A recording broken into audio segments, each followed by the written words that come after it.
Hello everyone, if you clicked on this video, either you're a curious person or you just don't know where you landed, or maybe you decided to pick up some advanced strats in this speedrun. And if so, congratulations, you have a lot of courage. There's a lot of very, very difficult strats in this game, and I'm gonna try my best to go over all I know. I'm assuming, I'm not gonna make the assumption that you watched the beginner's tutorial, but I'm gonna make the assumption that you already played through the game and kind of know just some general base mechanics that I'm just not gonna go over. And with that being said, let me touch on difficulties real quick. The default is normal mode. Hard mode is basically just the same thing as normal, but you start with fewer lives and continues. While practice mode, on the other hand, gives you 200 HP to start with, as opposed to 100. And certain hazards, such as spikes, lava, the pits in level 7, the water in level 1, that all deals 10 HP of damage, as opposed to 25 in normal. And that actually allows for escape in level 1, so that makes practice mode just a little faster. And it also makes the run just overall less brutal, because you can make some mistakes and still have health. I believe there's even some damage boosts on level 7 that you just cannot take on normal mode, because you just don't have enough health with the normal rotting, but you can just do that on practice mode without having to worry. There also exists a debug menu that you can enable by inputting 2 passwords at the same time. I already had the second one up, but basically the first one you want to enter is carry. I am not having optimal letter movement right now. Like so. And you know you did it right if there's no bubble sound after inputting the password, because that's the signal of a failed password. Maui with 2 M's at the end. Like so. And these 3 features are not too useful, but this one is more useful. It gives you basically just a stage select. And if you're on Reminator, you can just do save states, but at the moment I'm recording this, save states on the Mega Everdrive for a real Sega Genesis console are broken. And unfortunately, the only way you're gonna have to practice is gonna be with this debug menu plus cheat codes. I'll append some cheat codes in the video description, but some of the ones I use basically allow me to, first of all, permanently keep this debug mode enabled, so you don't have to re-input the password every time. I believe the menu, like this menu to change the current level, it disappears every time you reset your console, so you just have to re-input the passwords every time. But regardless, like every time you power the console, you have to re-input it. I believe some other some other debug menu functionalities get capped when you reset the console, but that's beside the point. That's one of the useful things. There's even a hidden debug menu option that you have to enable with a cheat code. You can select it here. It allows you to pause the game and freely move Maui around. There's a cheat code to permanently be in ninja form. There's a cheat code to permanently enable practice mode. There's a cheat code to respawn at arbitrary locations. So, for example, if you only wanna practice the boss, you don't have to play the stage leading up to that. You can just enable a cheat code to spawn right there, and so forth. That being said, as I said, I'm assuming you already know general game mechanics. Like, you can shoot, you can jump cancel out of the shots like that. You can even do it before a shot comes out. What else? As you're pushing against the wall, by the way, you can't jump out of it. You have to let go of a direction before you can do that. And this only applies to while you're controlling Maui. In ninja form, this doesn't happen.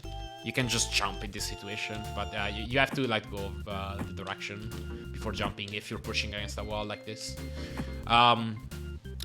If you're shooting in midair, so basically the way this works is you have jump heights, obviously. If you tap C, you get a much lower jump than if you just held it.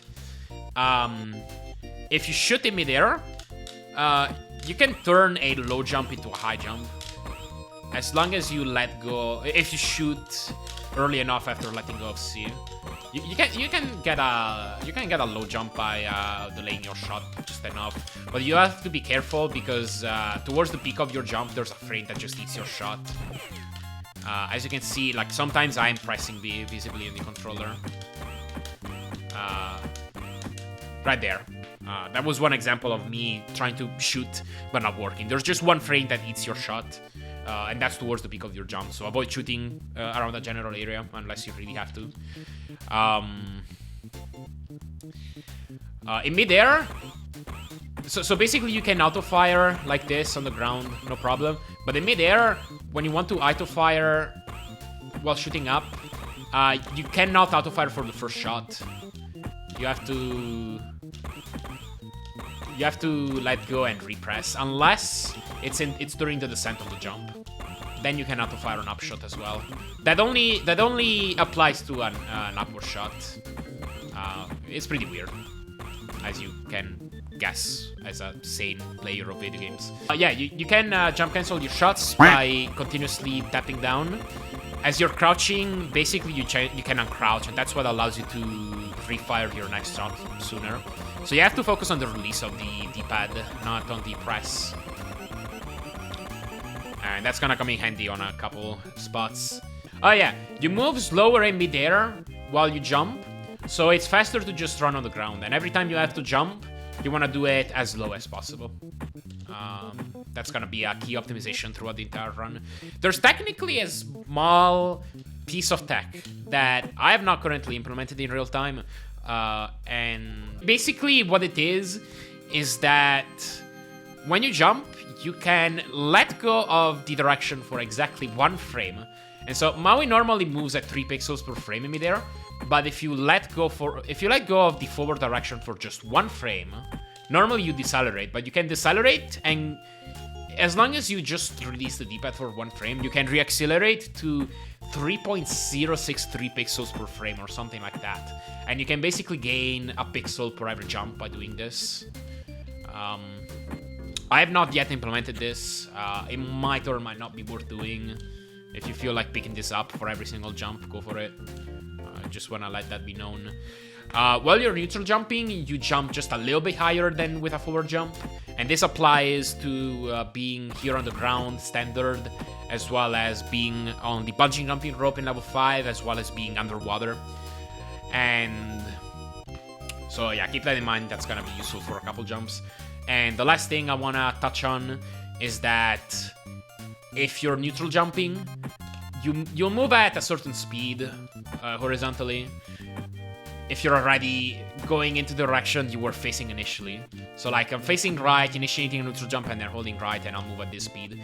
But if I start by holding left, neutral jump, and then hold right, that will move Maui at a much higher speed. And that's also gonna be necessary for a couple tricks. Actually, there's one more thing I want to touch on. I will need a platform to show this. Actually, two more things about platforms. So first thing is that if you slide off platforms like this, you move at a much higher speed than if you were jumping. So if you have the opportunity, always just drop off instead of jumping off.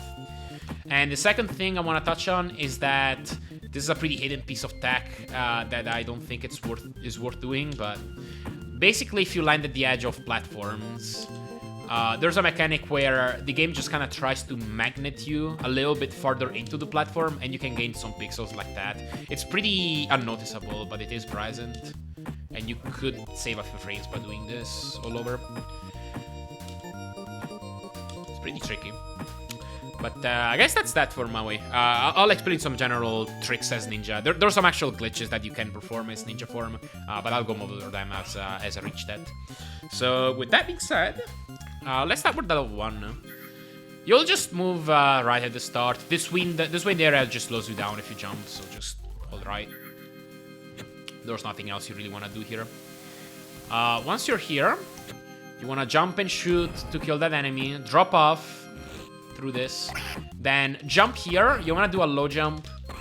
That's gonna be a recurring theme throughout the game, as I mentioned earlier. You wanna basically do as low of a jump as you can, and try to shoot that enemy as just before you land on that platform. That's the optimal way to take that jump. And then jump over here, and there's gonna be a trick here. Again, optimally, you do a very, very low jump here. This is faster than doing this. So yeah. And then there's a trick on the elevator. Let me show the screen just to demonstrate how it's supposed to look like. Low jump. And then this elevator. There's a trick here that saves... I don't know how much exactly. Like maybe a second or 2 seconds or a second and a half. Something like that. Basically, the way this works is if you jump on the first frame, you touch the elevator. Like that. And then you land back on the elevator towards its middle. You'll clip. This is frame perfect. You need to jump on the very first frame you touch the elevator. And then land back towards the middle. You can hit this frame, but then land back in the wrong spot and you won't get it. So it's imperative that you land towards the middle. And I just do it with a low jump and then turn around to hit it. But feel free to experiment with your own setup. Like so. And then you end up over here. And the good thing is that if you get the clip, you don't have to wait for this fish anymore. You can just go under him without having to hesitate. While if you go for this and miss the clip, you will have to wait before you can go under. Alright. With that done, jump over that fish. Again, do very low jumps throughout this section. I believe you can, I might be wrong on this, but I believe you can just one frame tap the jump button to get on top of this platform. And again, not only vertically, but also horizontally. You want to do very, very low jumps where you can. That's gonna save frames for every jump that you do this on. You want to do just the bare minimum height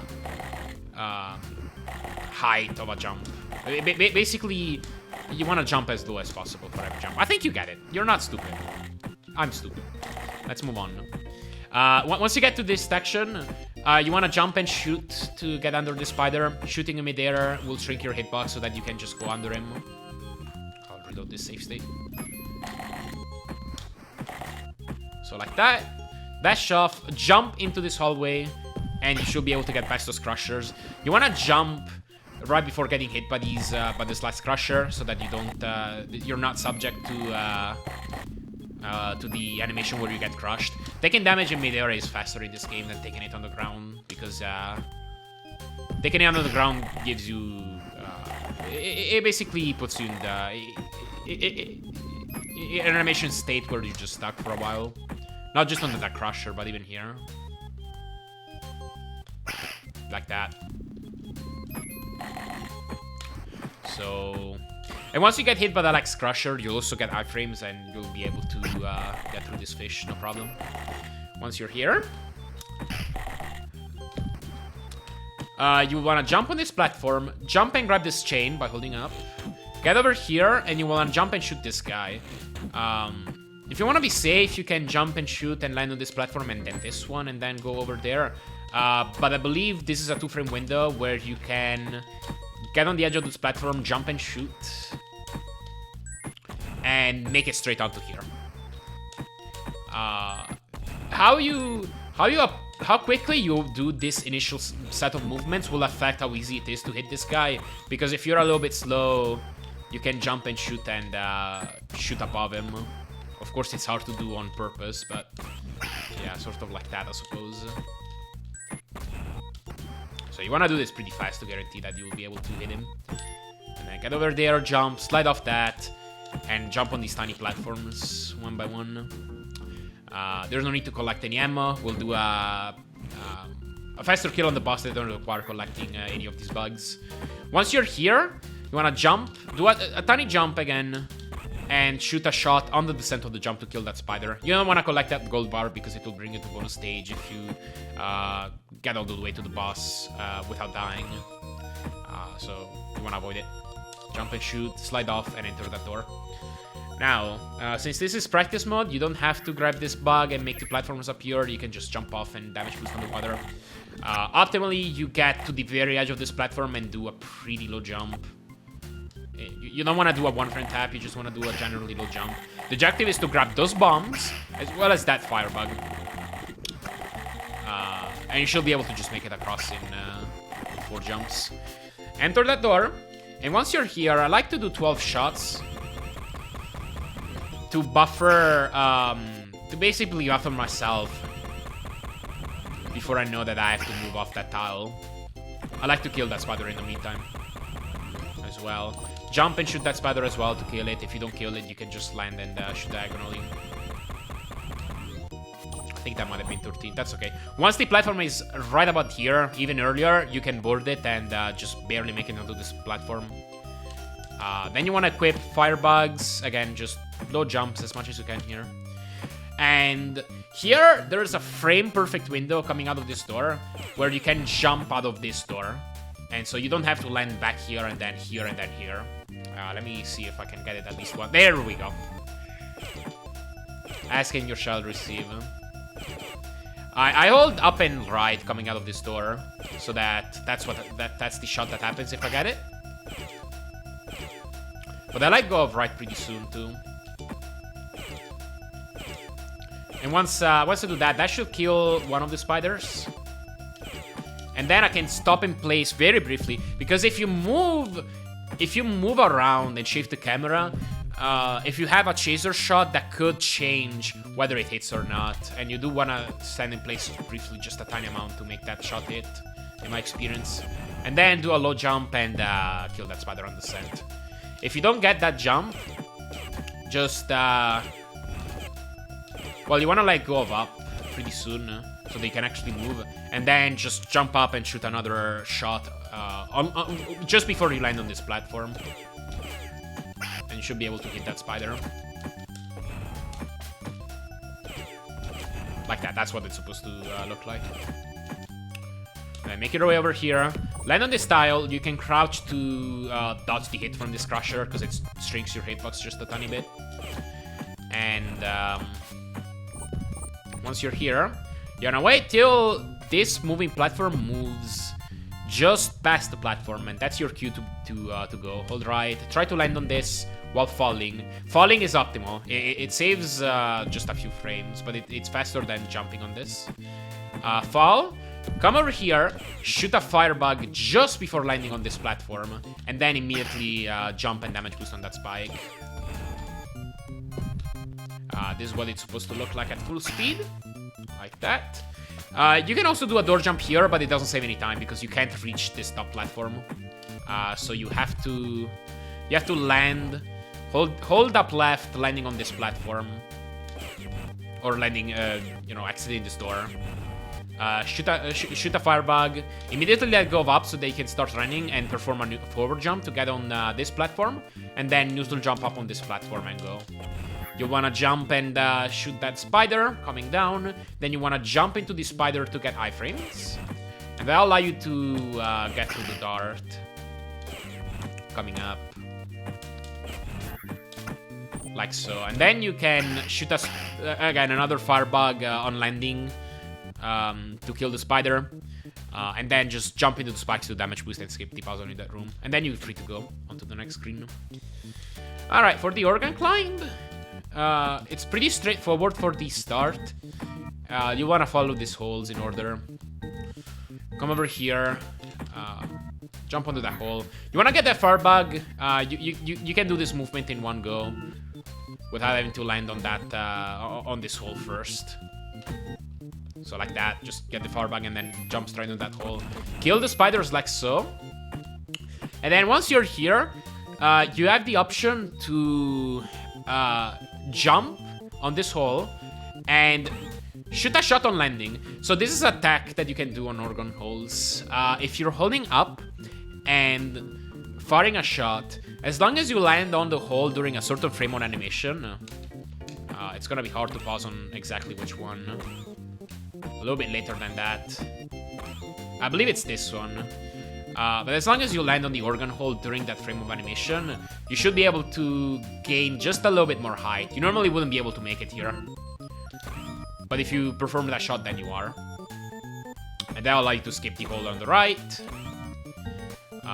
Perform this path, land over here, land on that hole. You want to land on this platform, get those lightning bugs, and then make your way over to the right, land on that hole, land on this, land on that hole. You get it. We'll get to the end of the stage. Let me just show off the last part of this at full speed. That's not the right section. I don't know what I was thinking.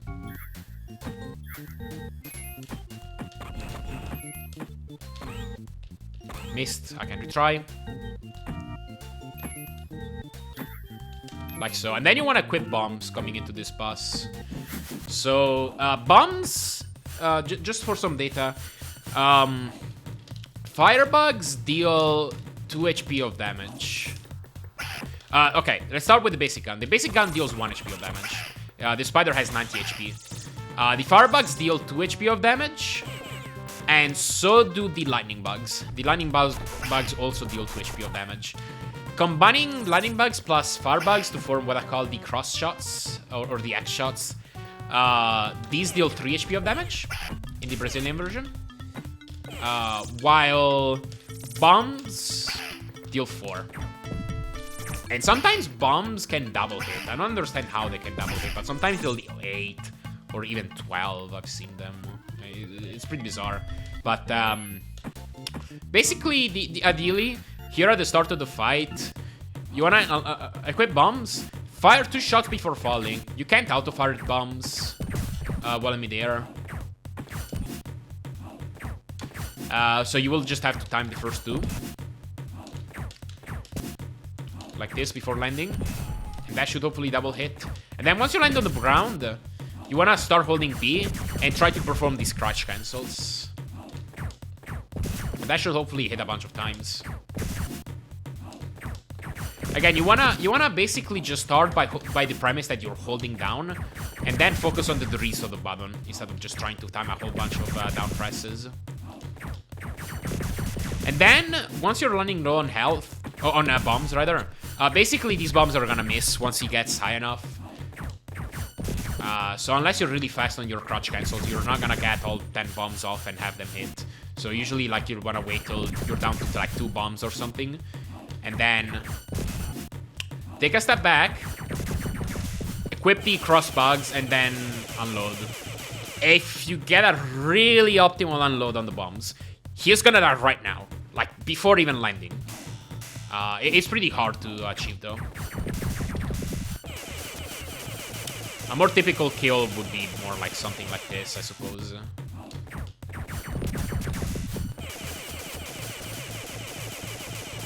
It's gonna be hard to get a really clean kill on command.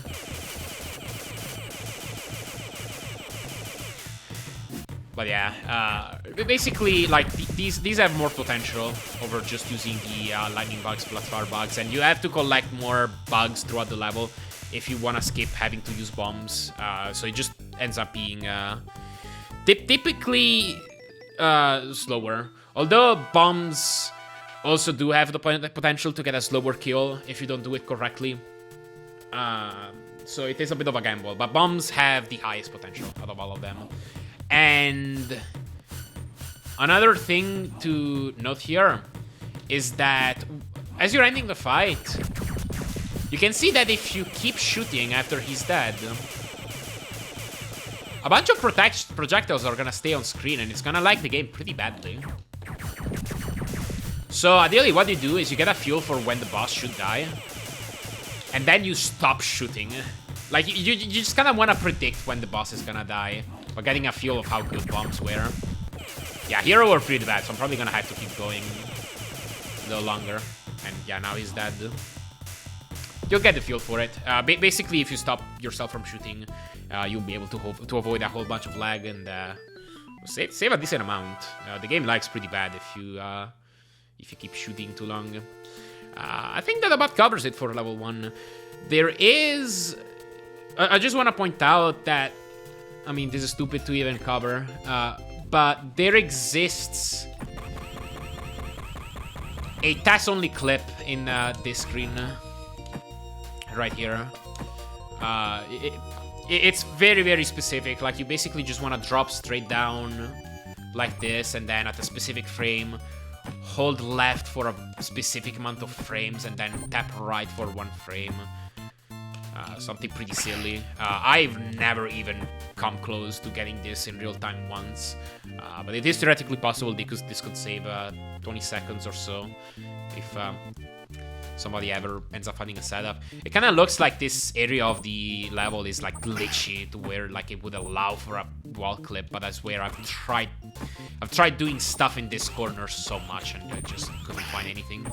So yeah, that's just something I wanted to touch on. Moving on. Alright, now for level 2. This is where you first get to use Ninja Form, also known as Cold Shadow, I believe.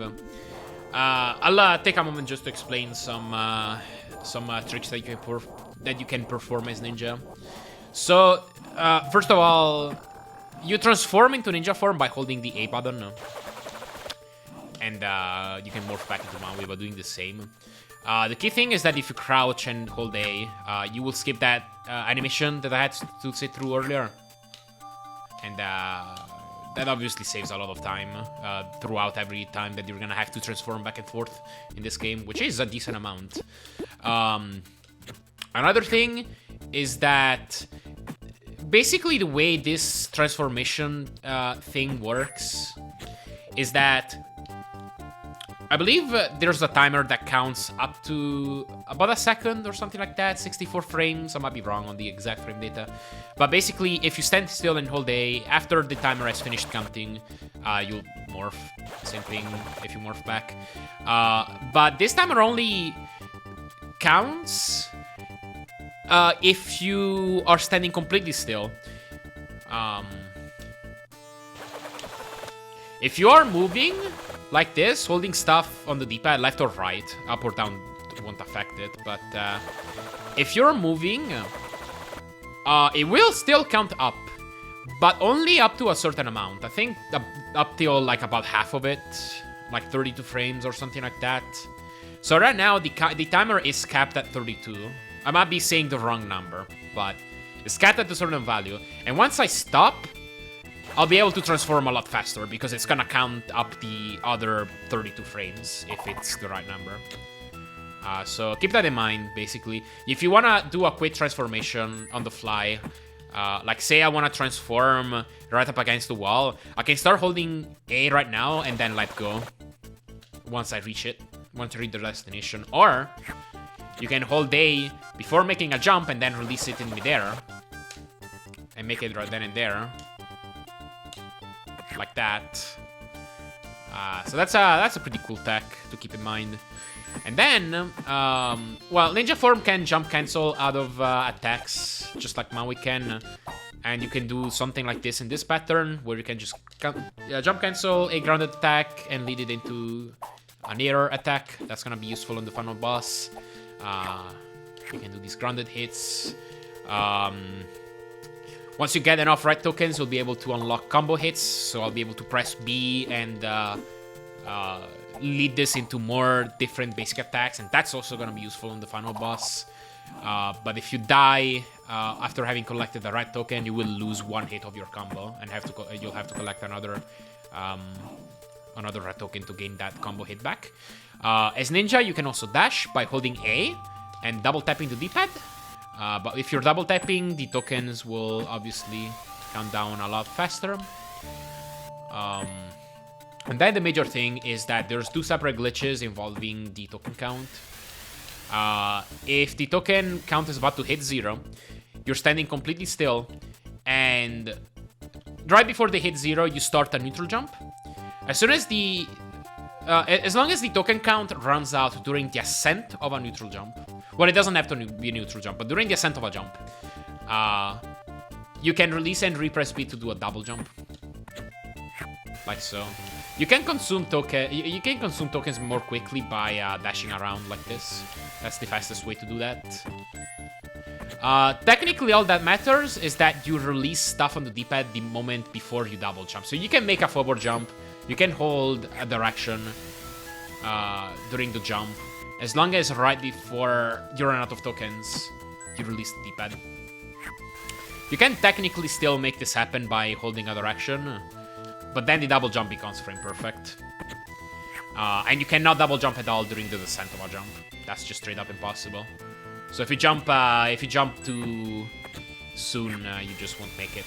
You know that you have a window to make double jump if Maui has if Maui has this animation frame while in the air. That means you have an opportunity for a double jump. And the other glitch involving the token count is a zip. You also... Basically, it involves running out of tokens right before hitting a ceiling.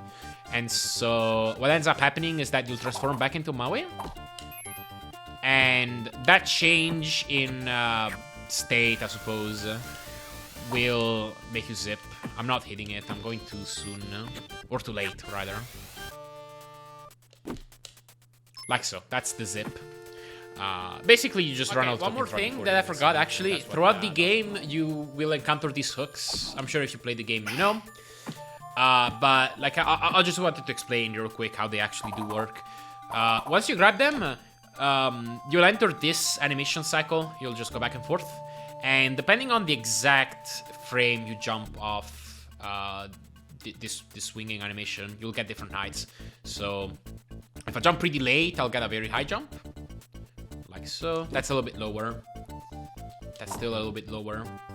That's the highest. Well, if you jump pretty soon, you'll get a pretty low one. I'm actually dropping straight down right now. I'll get into that a little bit later. But yeah, if you jump off of them immediately, you'll get a pretty low jump. Well, if you wait longer, you get a high jump. That's basically pretty basic. Every jump height is a range of multiple frames. So that means you have... I don't remember the exact frame count, but I think something like 5 or 6... Nah, that can't be that high. Maybe 4 or 5 frames to get any kind of jump height. So, like, this is a very fixed jump height that you can get with multiple frames of animation. Or multiple frames of this animation cycle. And then this is another jump height. These are all set values, basically. And you have to be aware of a piece of jink that happens. It both happens if you let go of the hook as you're turning, as you're changing directions. And it also happens if you let go of the hook as soon as you grab it. Like that. You'll just drop straight down. Which is not ideal. So you'll have to be careful of it. If you... Let's say I want to go here to the left. Here. Up onto the platform. And I want to use this hook to grab it. Instead of having to wait for the hook to manually turn me around like this, you can do a quick regrab. So the way that works is I'll just show you. That's what that looks like. You want to grab the hook. Don't let go immediately, or as I said, you just drop straight down. Like so. You want to wait just a few frames so that you actually get thrown forward like that. Like that. And then during this, you turn around and attack the hook again to regrab it. Like so. And you can do this over and over, however many times you like. I guess that's that. Let's start explaining level 2. So, every time you have a black screen like this, that's an opportunity to buffer a jump. You won't get it if you start holding C much sooner. It worked here because I think it works during these pre-level screens. But, like for example, if you're holding C before changing a screen inside a level, and you start holding C before the screen is fully black, then it won't buffer a jump. You want to basically just wait till the screen is fully black, and then you'll be able to buffer a jump. You want to buffer a neutral jump at the start of the level. You collect this token. The objective is to land in between these two platforms. And basically morph into ninja form immediately. To do this, since I'm playing on a real 6-button Sega Genesis controller, I typically also do runs on console. Right now I'm using RetroArch just because I want to show stuff with save states, but I do a piano grip to do this, so I can hold both A and C at the same time. And basically, what ends up determining how fast you transform is how quick you let go of the D-pad.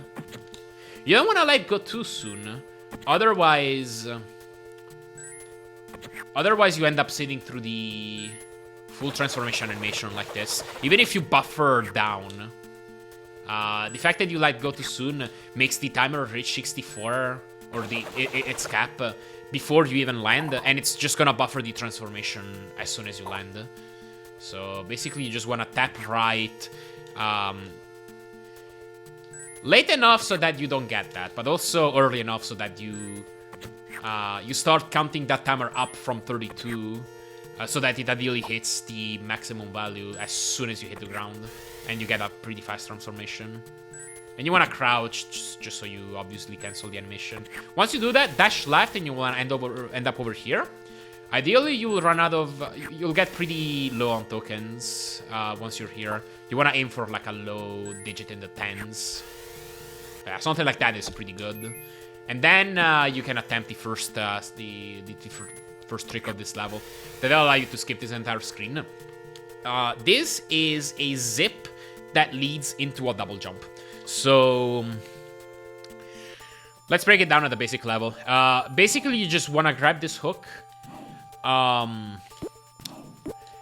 And you want to grab this hook. At least the visual cue I use is when my token count hits 6. I want to swing and grab that hook. That was actually a little bit late.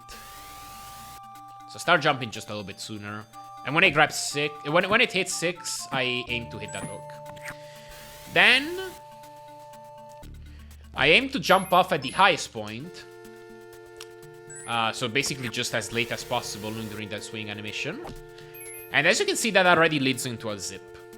But that makes you zip to the left, which, I mean, it's still a skip. It can possibly soft lock, but you can still make a skip happen like that. But you can do better than just a straight zip there to the left. If you tap left, right after you jump from the hook, you'll zip in the other direction, and you want to make sure that you release left immediately while doing that. So basically just tap it, and immediately let go of the D-pad. During all that time, you also want to keep holding C. So, yeah, keep holding C and tap left, and you'll get that. And then for the final puzzle piece, release C and quickly repress it while in the middle of the zip to double jump up.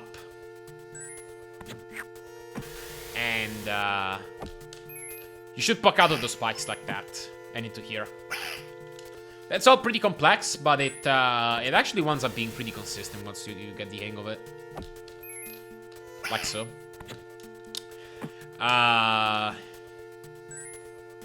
Yeah, and once you're up there, you wanna... Oh yeah, if you fail the trick, by the way, you can technically like go back right and just get that token and try again. No big deal. You can draw this infinite times. Once you're here, I'd want to start holding A immediately. Aim to grab that token and also just let go of... yeah, let go of the direction as soon as you can to land and crouch and immediately transform. And then jump into the screen transition. I reload the save state by accident. That's okay.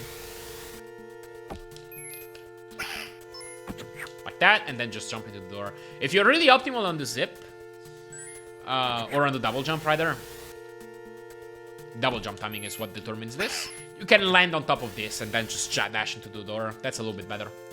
And you end up over here. Alright, for 2-2, you wanna, again, buffer a neutral jump during one of these black screens. Grab this hook from the left. And the goal is to land on top of this platform. Once you're here, dash off, and this ninja is gonna get in the way, so you wanna attack him during this dash. Whoops. And then immediately dash again on the ground right after whacking him. Jump on this platform, and you'll wanna grab that hook. There's an out of bounds clip here. It's pretty simple. All you have to do is just press A to wedge in... Right after you jump from this hook, and it's very, very generous. Pretty easy to do this. And once you're here, you're gonna get up here in typically 2 wedges. This wall doesn't go all the way up. Like, you can't wedge past that line that I last grabbed. And Well, if you want to do this climb very quickly, you want to grab this. It's a bit of a conflicting thing because you'll want to grab the highest point of this section from below. But the problem is if you grab, if you end up wedging too low and then you try to jump out of it, you just won't make it up. And it ended up being a pretty precise spot to try and wedge on. I tend to have more success by quickly wedging, quickly doing the first wedge. Sort of like so, except lower. So you want to make this first one very low. And then the second one should be higher.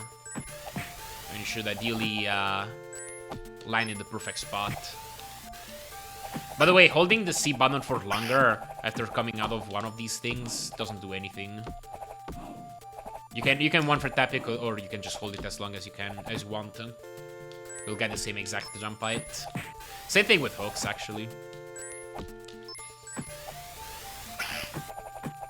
Still haven't gotten the optimal thing yet. Yeah, that does it. That's it. That's the optimal way to climb that. If you don't get that, that's a thing that I think is free to attempt. Just try to grab it from below. If you miss it, just kind of hold A right before landing on this line, and you should be able to just buffer a wedge on the highest point of this thing, and then you should be able to get up like that. Like not that, for some reason. You want to also attack to stun the ninja. That will be on the way here. Like that. So you can grab that hook quickly and not get hit off of it while you do that. If you don't get that, you can try to get hit and use the iframes. But yeah, you want to grab this hook and just get over here.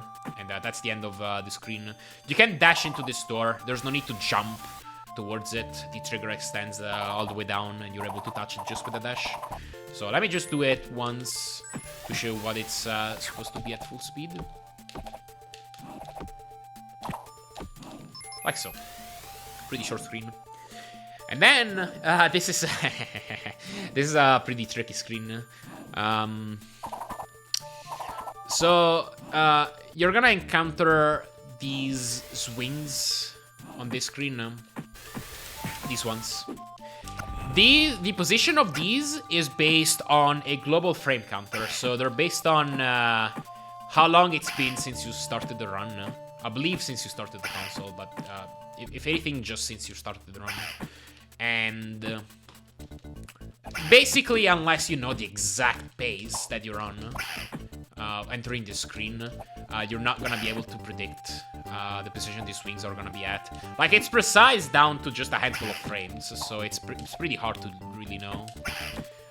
Basically, you're just gonna have to know how to deal with a whole bunch of patterns.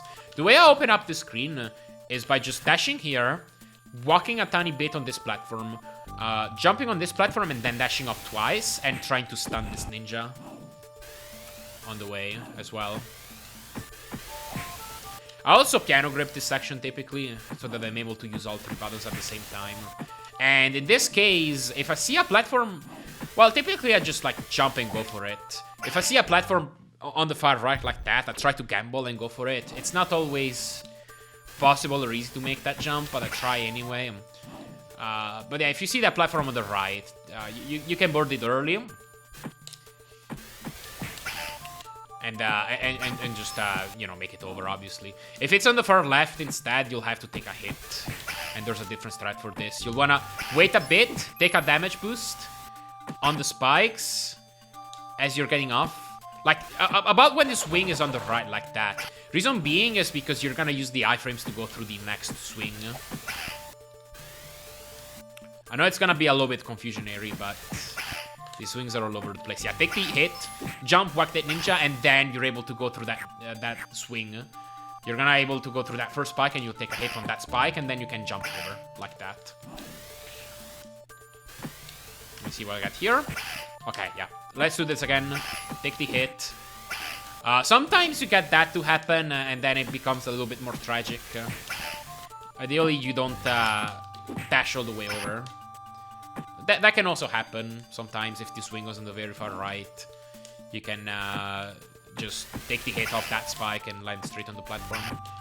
But yeah, this should be ideal. There we go. And then once you do that, you can make it to the right. You won't even take that last hit of the spike. I just took it because I was just a little bit too slow. And then you can continue on to the last swing. The last swing will be kind of its own thing. Again, take the hit, dash through, take that hit, and then make it through. When you're jumping, this ninja, while he's over here, he can decide to attack you. So what I like to do is do a slightly higher jump on this platform. So that if he does hit you, he hits you right before you land, and then you can continue on as usual, instead of just kind of messing with your typical movement, I suppose. Okay, let me see if I can get an example of the swing being on the far right.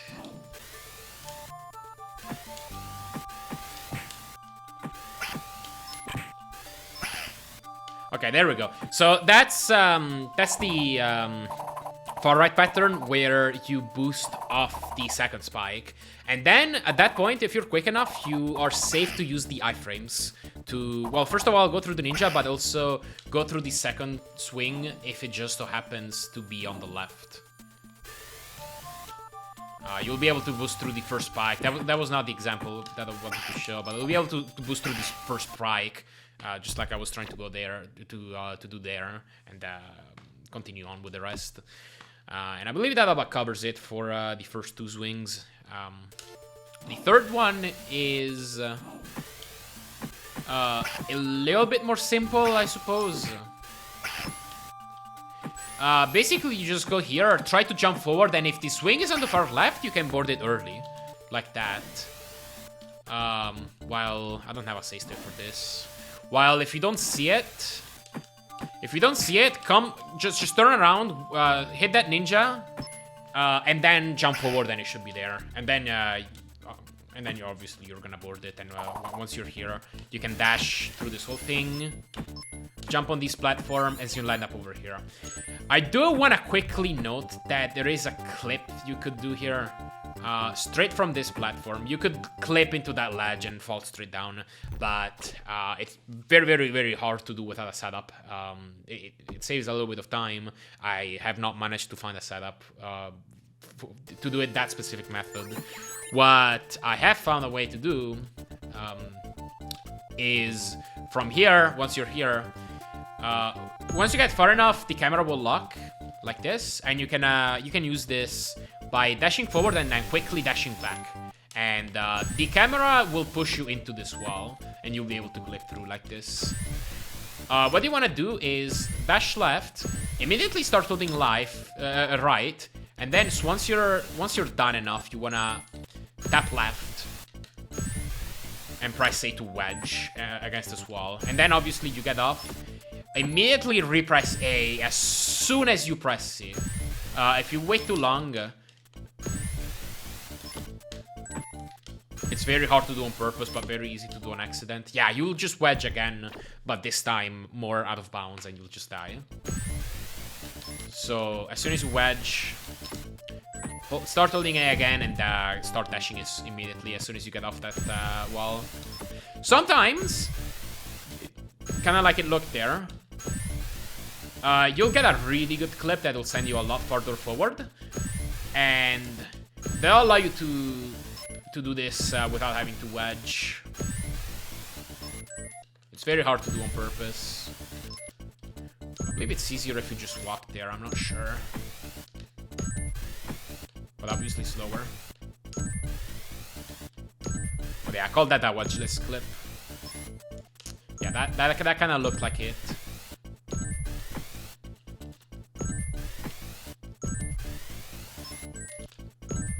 Yeah, the turnaround and everything else is also still key. You lose nothing by, like, you really lose nothing by just attempting to wedge anyway, and then if you don't have to wedge, you just won't, basically. You'll just end up on the other side like this. I think I was tapping left too late or something, yeah. And if you make it, you can just dash immediately, and that's that. If you don't feel like doing the clip, you can just dash past this ball like you're intended to do. And that's the end of the level. All right, so for this boss, so this is basically a frame rule based fight. If you watch this statue in the background, every once in a while it will open one of its hands and drop something, maybe like a token or an attack or some health, and it basically checks if the current wave is over, and if you've killed every ninja on the wave, it will spawn a ninja instead of dropping stuff. So with that in mind, basically you can optimize each and every single one of these waves in such a way that you clear it fast enough to either save a frame roll or, you know, afford enough slowdown so that you don't lose a frame roll at all. So for these first 4 waves, there's a very tight frame roll available to you. As you can see, like, I killed the ninja and shortly after it threw a token. So that means I just missed a frame roll. Pretty important to note is that these ninjas, they have some iframes, so like you can't hit them in rapid succession like that. And also, even when they're on midair like this, they will still take damage. Let me see if I can get it to move. Yeah, that still dealt damage, and that still dealt damage. It just didn't display a hit animation, but their iframes count down just like they would on the ground, and they also are still vulnerable while they're moving away. So you just want to basically have a bit of a rhythm and be able to attack them as soon as the iframes run out. The setup to save a frame roll on this first red guy, the one that I have at least, is to get up here, position yourself at the edge of this platform, and as soon as it spawns, right about here is the first vulnerable frame. So I aim to jump and perform an air attack on the descent of this jump, and then attack him in this fashion. It's basically free to try. You don't really lose a frame roll if you miss this. You just default back on the old one. But do bear in mind that it's a pretty tight frame roll to try and save. There we go, I just saved it. So as you can see, that ninja spawned a lot sooner. Another method is to do a full jump and do this, but for some reason I find this more inconsistent. So definitely prefer doing the double jump. There we go, I just got it. Of course, now that I say it's more inconsistent, I get it. But I guess experiment with your own setup. Do what you think is easier for you. I do not have a setup to save a frame roll on this blue ninja. It's theoretically possible, the task saves it. I just don't know an RTA viable setup to do it. This green ninja, as you can see, like, there will be an explosion here on the left as soon as this spawns. So I can't do this double hit setup like I did on the red guy, because I'll just get hit. Like, at this point, I'd get hit by the explosion and bounce and miss a hit and basically not save a frame roll. Although you can do this setup if you do save a frame roll on this red ninja. Like, if you are a frame roll sooner, then there won't be an explosion there. And you'll be able to use that setup if you so prefer.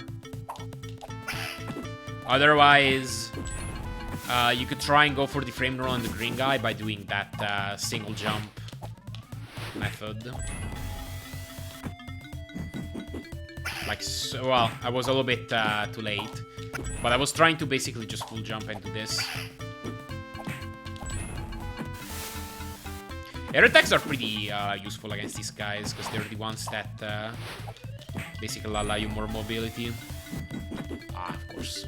Yeah, something like that. Of course, like, you'd be a little bit more ready than I was, but that's that. I also don't have a setup to save a frame roll on this brown guy, even though, again, the task technically saves it. Now, for this wave... yeah, this is the correct one. For this one, where you have to fight the blue ninja and the red ninja at the same time, I like to stand here on the left, positioning myself right here, and trying to hit this blue ninja twice, while also staying on its left. Pretty on its left, so that it retreats as far into this corner as possible. And that allows you the possibility to stun lock it into the corner. As long as you turn around. If you're too close to the ninja before, like, as it disappears, like this, as soon as you hit him, he'll jump back like that. You want to be far left enough so that when he goes under you, he retreats far into the corner. And you can stun lock him like that. You can keep him going, you can kill him, as long as your timing is good. You have a bit of a frame window as soon as the iframes run out to hit him. And after a while, the right ninja should join in, like that.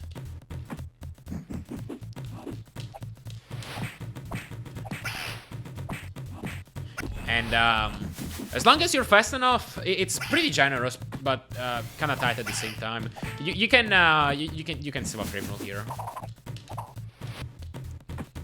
over what you typically get.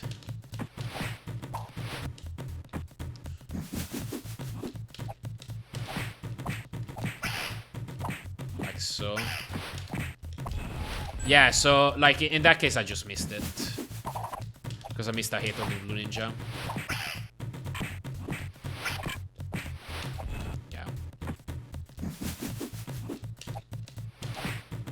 Ideally, you just keep stun locking the blue ninja until he's completely dead. I think you can sometimes still get the frame roll, even if you have to hit the blue ninja twice after he reappears on the left. But yeah, ideally you deal all 5 hits you need right now. Okay, so I've realized I could only do that with an old strat I was using. Which ended up being inconsistent. But as you saw, like, you can still hit the frame roll even if you miss him once. So there's nothing too much to worry about. And you can experiment with different ways to hit him. Like doing 2 short ups here or something. But essentially, like, you end up being optimal if you just hit the optimal frame roll. That's all there is to it.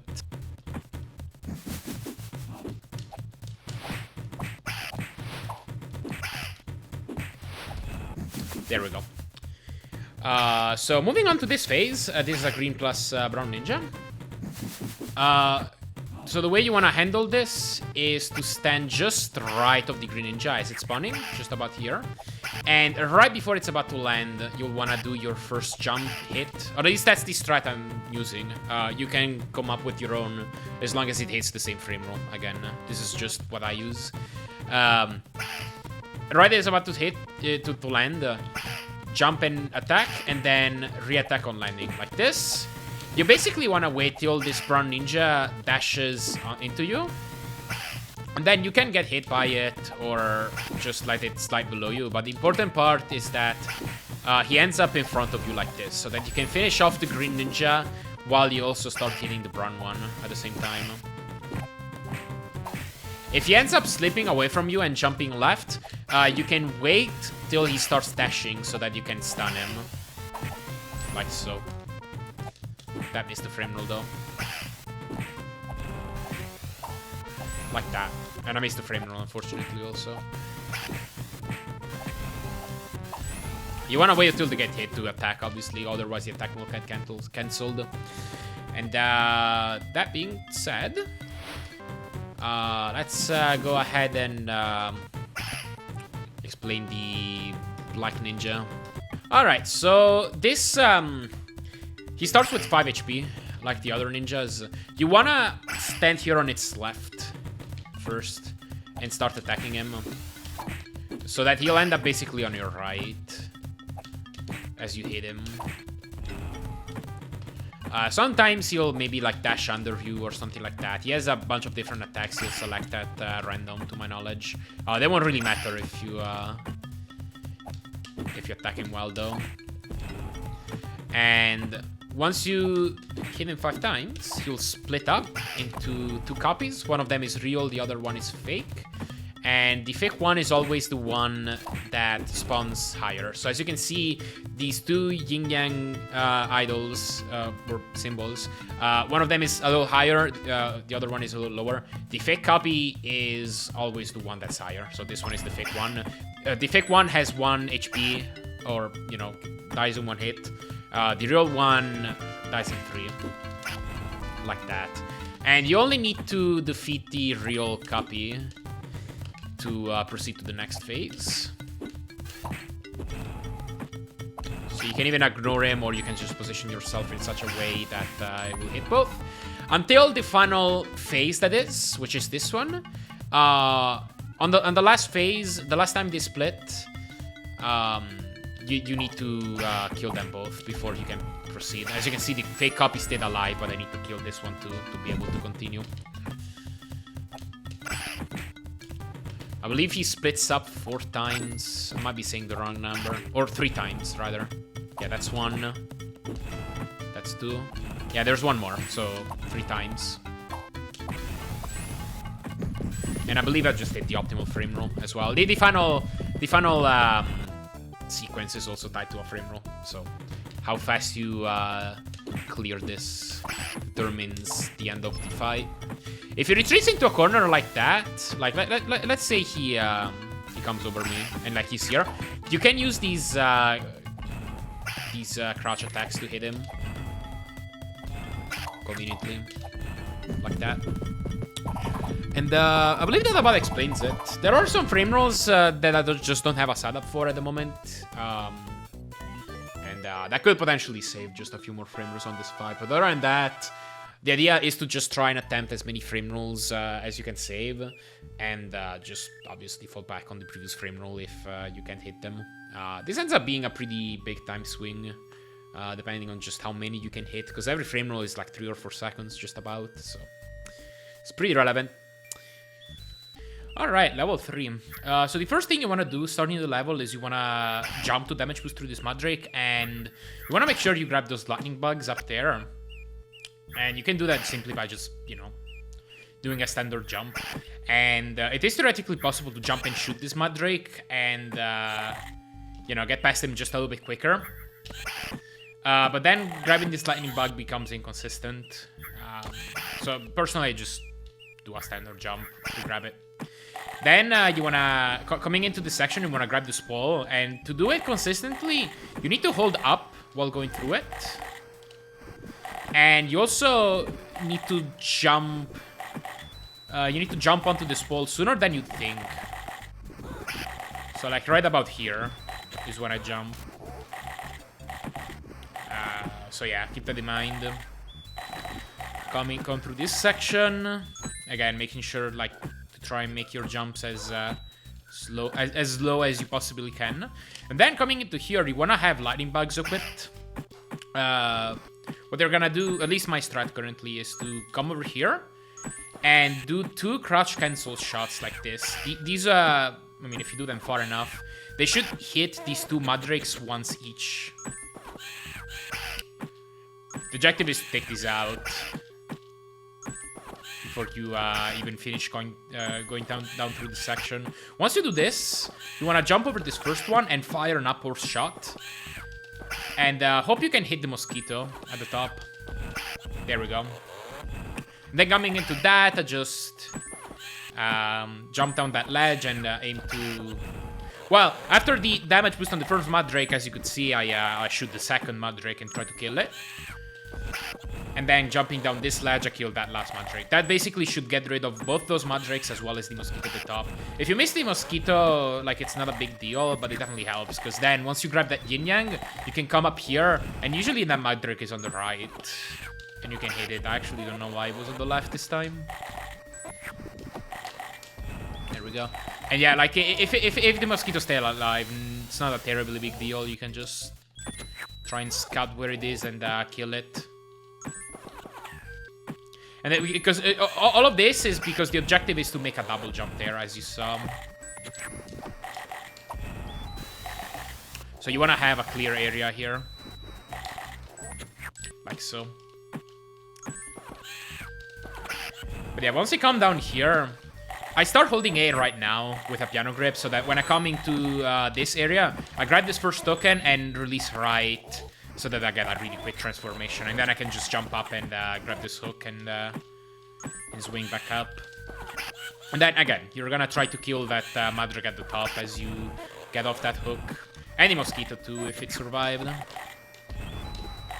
Like so, and then dash around.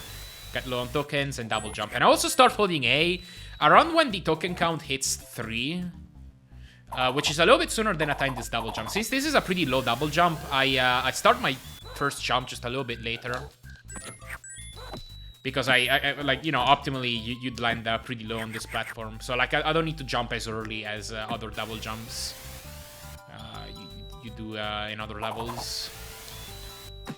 But I guess that's the basis of this. If you happen to miss stuff, like, I don't know, say I missed a shot on the Mandrake, I would recommend just trying your best to kill everything. And then dashing. I guess I had to kill that mosquito. Okay. And then, yeah, once you are up there, you want to turn into ninja form. You want to make sure that you grab the token that's going to spawn here.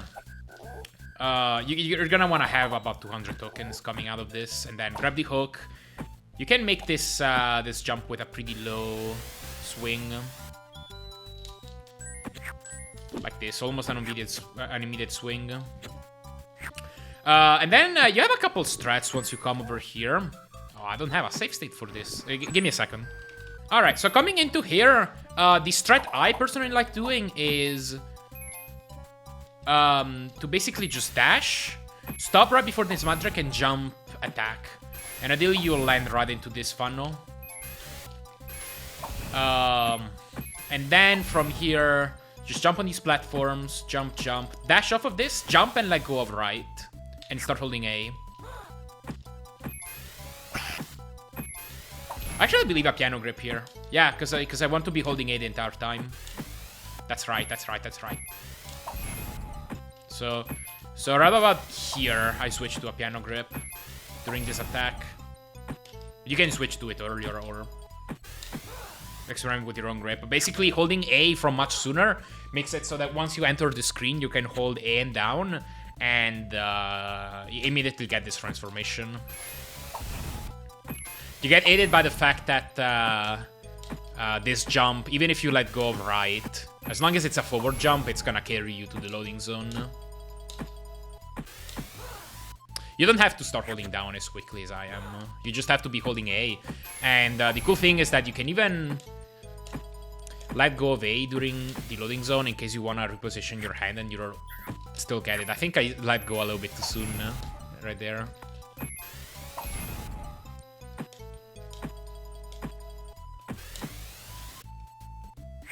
Yeah, like that. And then you can make your way over to this stage. Another option is to bash into this Mandrake. And this is the tight part. And then you can dash again. This is gonna give you slightly fewer tokens. And if you do this, you need to turn back into Maui right now. Or you just... I won't have enough for the next stage.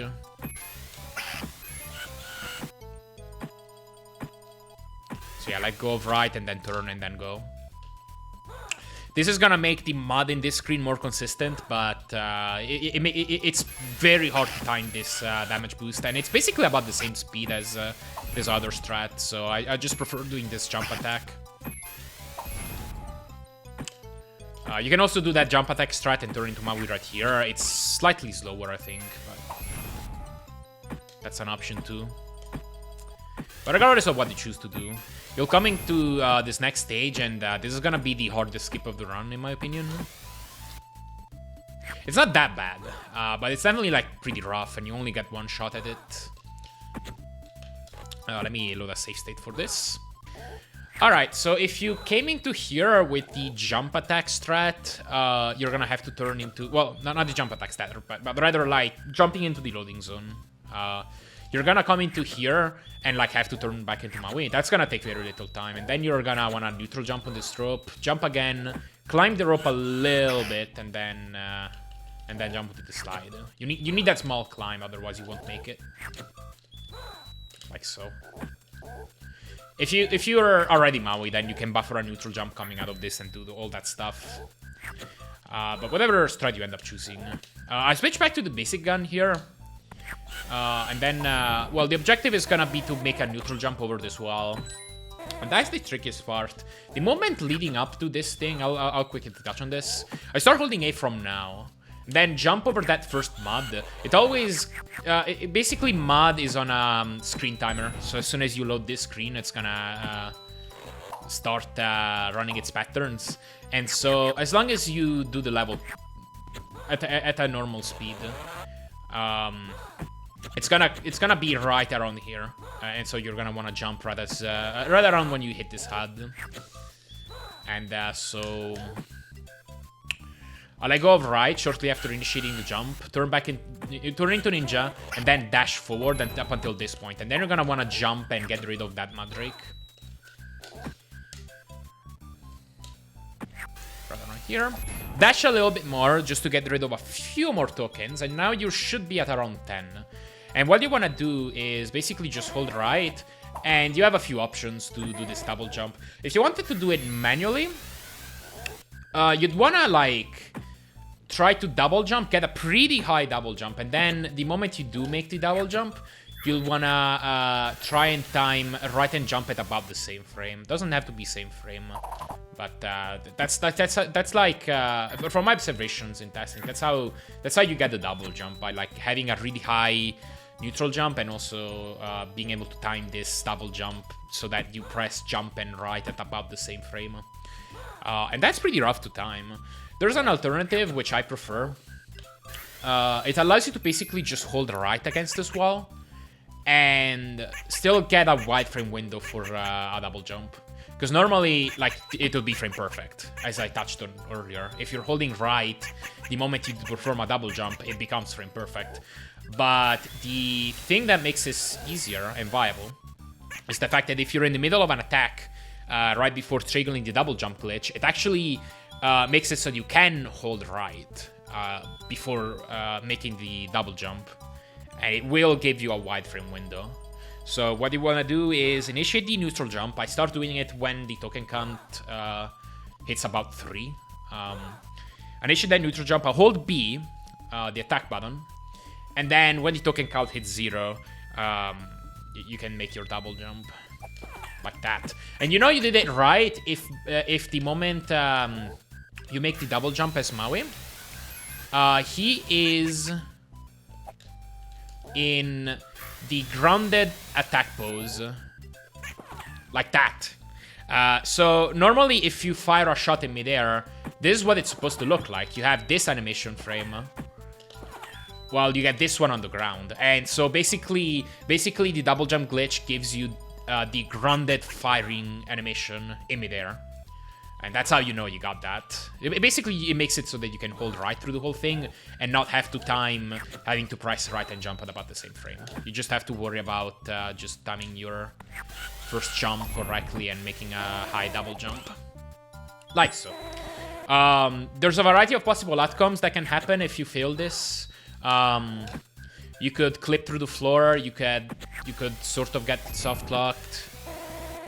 All of that happens if you don't get a high enough double jump, if I'm not mistaken.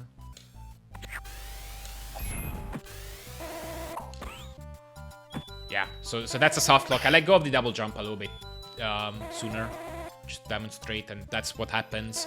You could also clip through the ground and fall into the huts at the bottom. In that case, you have to take a death warp. But that soft lock I mentioned earlier, it's not a real soft lock as long as you keep the mosquitoes alive, and then you'll be able to take a death warp. And if it's far enough, if it's far enough left, like in that example, you can also get hit by the mud and slide down that way. So there's that. The risk of missing this skip, like you'll run out of tokens. There's no more yin yang tokens that you could collect. So the only thing you'll be able to do is to literally just go up here, get rid of that, and just basically go through the level in a normal way. You will have to make this platform, go over here. You won't even be able to get these bombs. Because unlike in the PC version, if you get transformed while facing left, you won't grab those bombs. So you literally have to also fight your way through these odds. It's a very big time loss, if you will, that skip. But it's also big time save if you do get it. So definitely worth going for. If you're looking to get a really good time. There we go, that was very high. And then you come over here, just damage booster this Mandrake, jump about there, and then that's the end of the screen. Do not get caught by the Shaman, because he'll turn you small and then just disappear on you, and then you won't be able to make it up here anymore, and you'll just have to take a Death Warp and replay this screen the intended way. It's sad. So yeah, keep that in mind. That being said, though, let's move on to 3-3. And, oh yeah, I guess I showed this in the beginner tutorial too, actually, before moving on to 3-3. Just to briefly touch on this, if you are looking for an alternate strat to this, you can come over here, dash, come over here, grab those bombs with the staff, and then get turned into small Maui, and then you'll have access to bombs, which means you can actually skip these huts this way. It's very slow. I definitely wouldn't recommend it if you're going for a really good time. But this is an option if you're trying some sort of hybrid strats, like some tough strats here, some tough strats here, but like not some easier, more consistent strats there, you know. And then you just have to make your way through the maze and get turned back into big form by the Shaman. If you get hit at the top of the maze, by the way, just before a ceiling, you'll zip. So be careful of that, to not take a hit at the wrong spot. So yeah, just wanted to quickly show that. That's the alternative to making that skip, if you really are not a big fan of it. Anyway, now moving on to 3-3. This is pretty straightforward. Just jump here. If you somehow need health, you can make your way over to the left here and get this full heal here, and then you'll make your way up here, take the damage boost, and come over here. But typically you won't need it. So the route is this: come over here. You'll want to get those bombs, so grab them, go left, and then jump shoot around here. This is my visual cue. It's kind of tight. Jumping and shooting is what allows you to dodge the Mandrake that's coming out of that hiding spot. So one more time. Like so. And then once you come over here, jump to the left and then to the right. And then from here, jump up, jump up. These are ideally neutral jumps, both of them. And then a forward jump here. And then into the boss arena. One more time, just to show the full screen, and then we'll move on to the boss.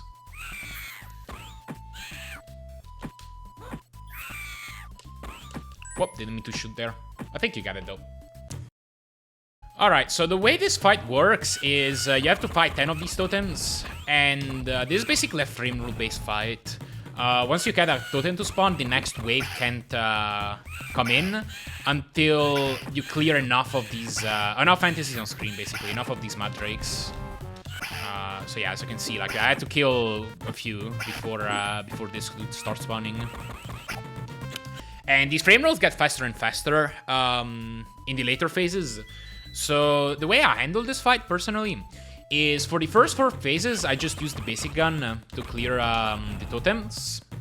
And by the way, just a note on how they spawn. They always spawn somewhere where the camera isn't. So a consistent way to get the first totem to spawn in a predictable spot is to just run left. And then turn around and take it down. And then for the later phases, I just run to one of the edges of the screen, like this. I position myself to the left, more towards the right, so that the totem just spawns behind me, and then I can immediately turn around and try and start taking it down. And I do this for every phase. So that's the first one. That's the second one. Sometimes those Mandrakes come in at the top. If they're gonna be fast to kill, I'll just prioritize them over the ones left at the bottom. And so I use the basic gun for the first 4 phases. Then I equip the lightning bugs, and I use these for waves 5, 6, and 7. And also throughout this fight, I make use of the crouch canceling technique just to make shots a little bit faster. And then for waves 8, 9, and 10, I equip these bomb plus lightning bugs combo, and I start using these. I typically use 3 or 4 per each. You have 10 to work with. And then it makes pretty quick work of them. And that's the fight. Let me just try to do this once at full speed, and then I'll move on. There's not that much to explain about this. That's 2. 3. 4. I do want to mention that I do think there's potential to improve the frame rules in this fight. I don't think my route is ideal, theoretically speaking. There's probably a better route. Like so.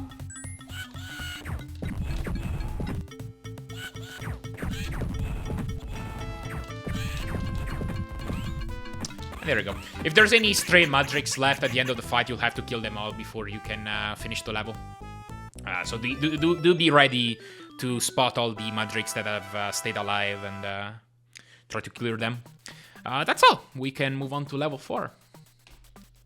So for this is probably the simplest level in the run, as in like there's not really an advanced glitch or a particular trick that's gonna like take a lot to learn, except for the boss, and we'll get to that. The boss is definitely the highlight of this. But starting out, you'll just wanna jump into the lava to get iframes and get below this guy. You can to consistently get below him, you can do a short hop and then fire a shot to shrink your hitbox and get over here. I hold A the entire time. Again, I do a piano grip here to do this. You can use whatever you want. So that I can grab those tokens and immediately like be able to land at the corner of this ledge and get a fast transformation. Again, it all just depends on the timing of your right release. And then jump into this thing. And this first guy already, there's a bit of optimal movement that you could do. You could jump here from the right, and you could get that hook grab that way, to where you kind of grab the hook at the same time you get hit, or something like that. And so you can get teleported to the left, and then if you're fast enough, you can re-grab the hook from the left like that. And that's the fastest way to clear this room. It's pretty tricky though. There we go. Didn't mean to swing there. Like so. If you miss this, you can just use the iframes to swing from the left, like so. Or if you get this but miss the re-swing, again, just use the iframes. You're not always gonna kill that bat, but you can just use the iframes if you're quick enough. So you can attempt this and then just have backups. Once you're here, dash, dash. And then once you're here, the optimal thing to do is to wait a little while and then perform a dash. If you do this right, you won't get sent down like that and have to jump across that gap and then dash. If you do this right, you'll get that. You'll get kind of a glitchy dash, I suppose. Definitely just worth attempting. Saves a bit of time. You can tail day from there. That's okay. Yeah, once you're here, just keep dashing. The game expects you to know that you can dash over the lava by this point. It's definitely faster, obviously. But once you're over there...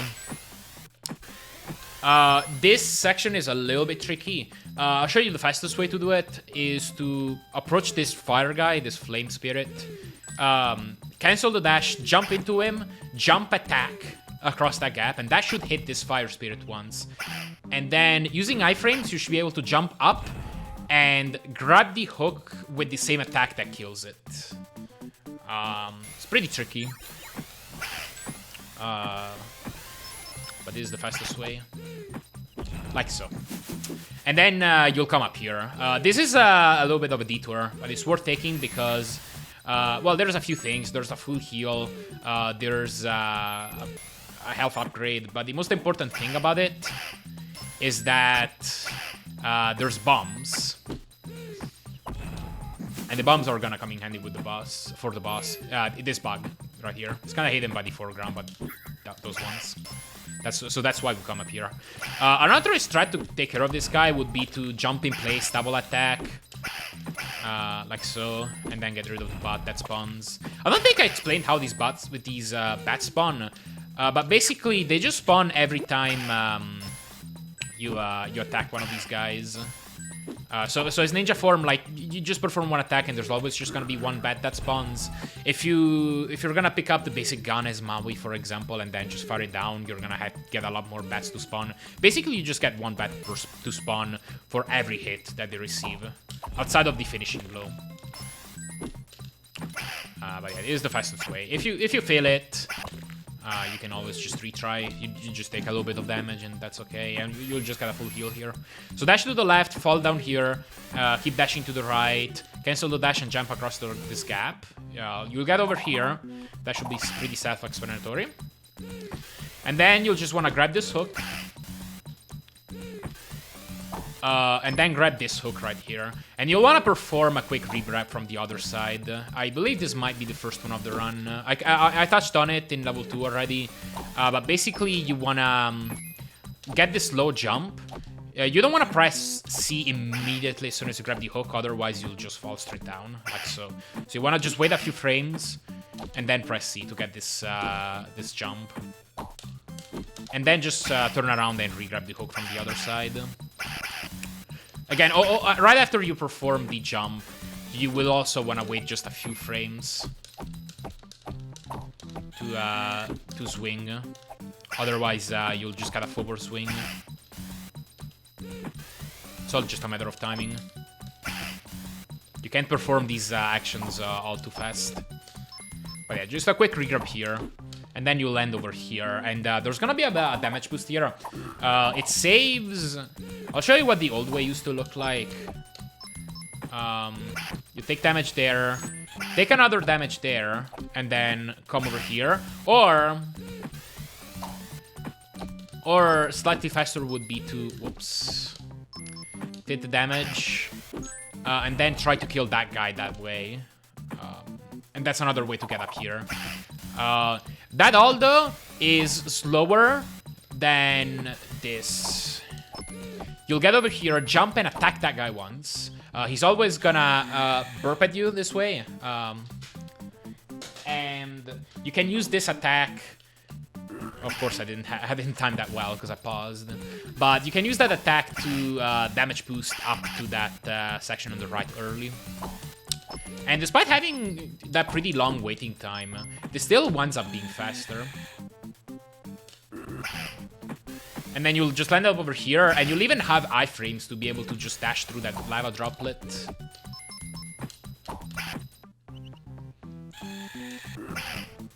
If you fail it, though, it's pretty bad, because, I mean, you're either gonna have to wait around till he does another attack, or you're gonna want to go to the left and take the L, just go through the hooks.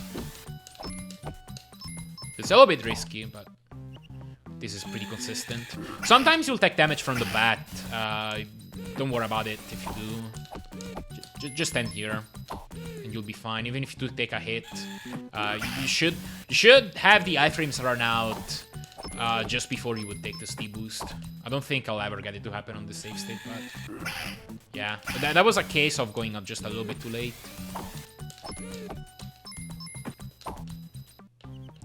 And obviously, like, you make it easier by positioning yourself as far right as possible because the ledge is just a little bit higher over there. But yeah, you end up over here, and you can dash twice and just kind of do a little bit of a turnaround right there to... Oh, I had this safe state. Okay. But then you can do a little bit of a turnaround in midair to kind of cancel your dash and be able to land in this hole. And then you'll want to grab those hooks, go through here, and right after... Alright, I don't have iframes on this safe state. This is what you do. You dash here, jump, take the hit, and then dash down. If you did the long path. But yeah, once you're over here, you'll want to attack this guy right before landing on that platform, and you should be able to dash under him. Or her. I don't know. Go through here, and then just dash. And you're at the end. Just jump on this platform, and then jump into that transition. Whoops. Damages twice, dash, jump, jump. And you're at the boss. Now, so, okay, this boss spawns as soon as you get far left enough. So as soon as I cross, I think this line, or maybe this line, or maybe this line. Yeah, right there.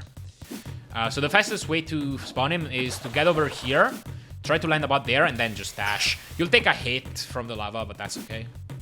You have a lot of health.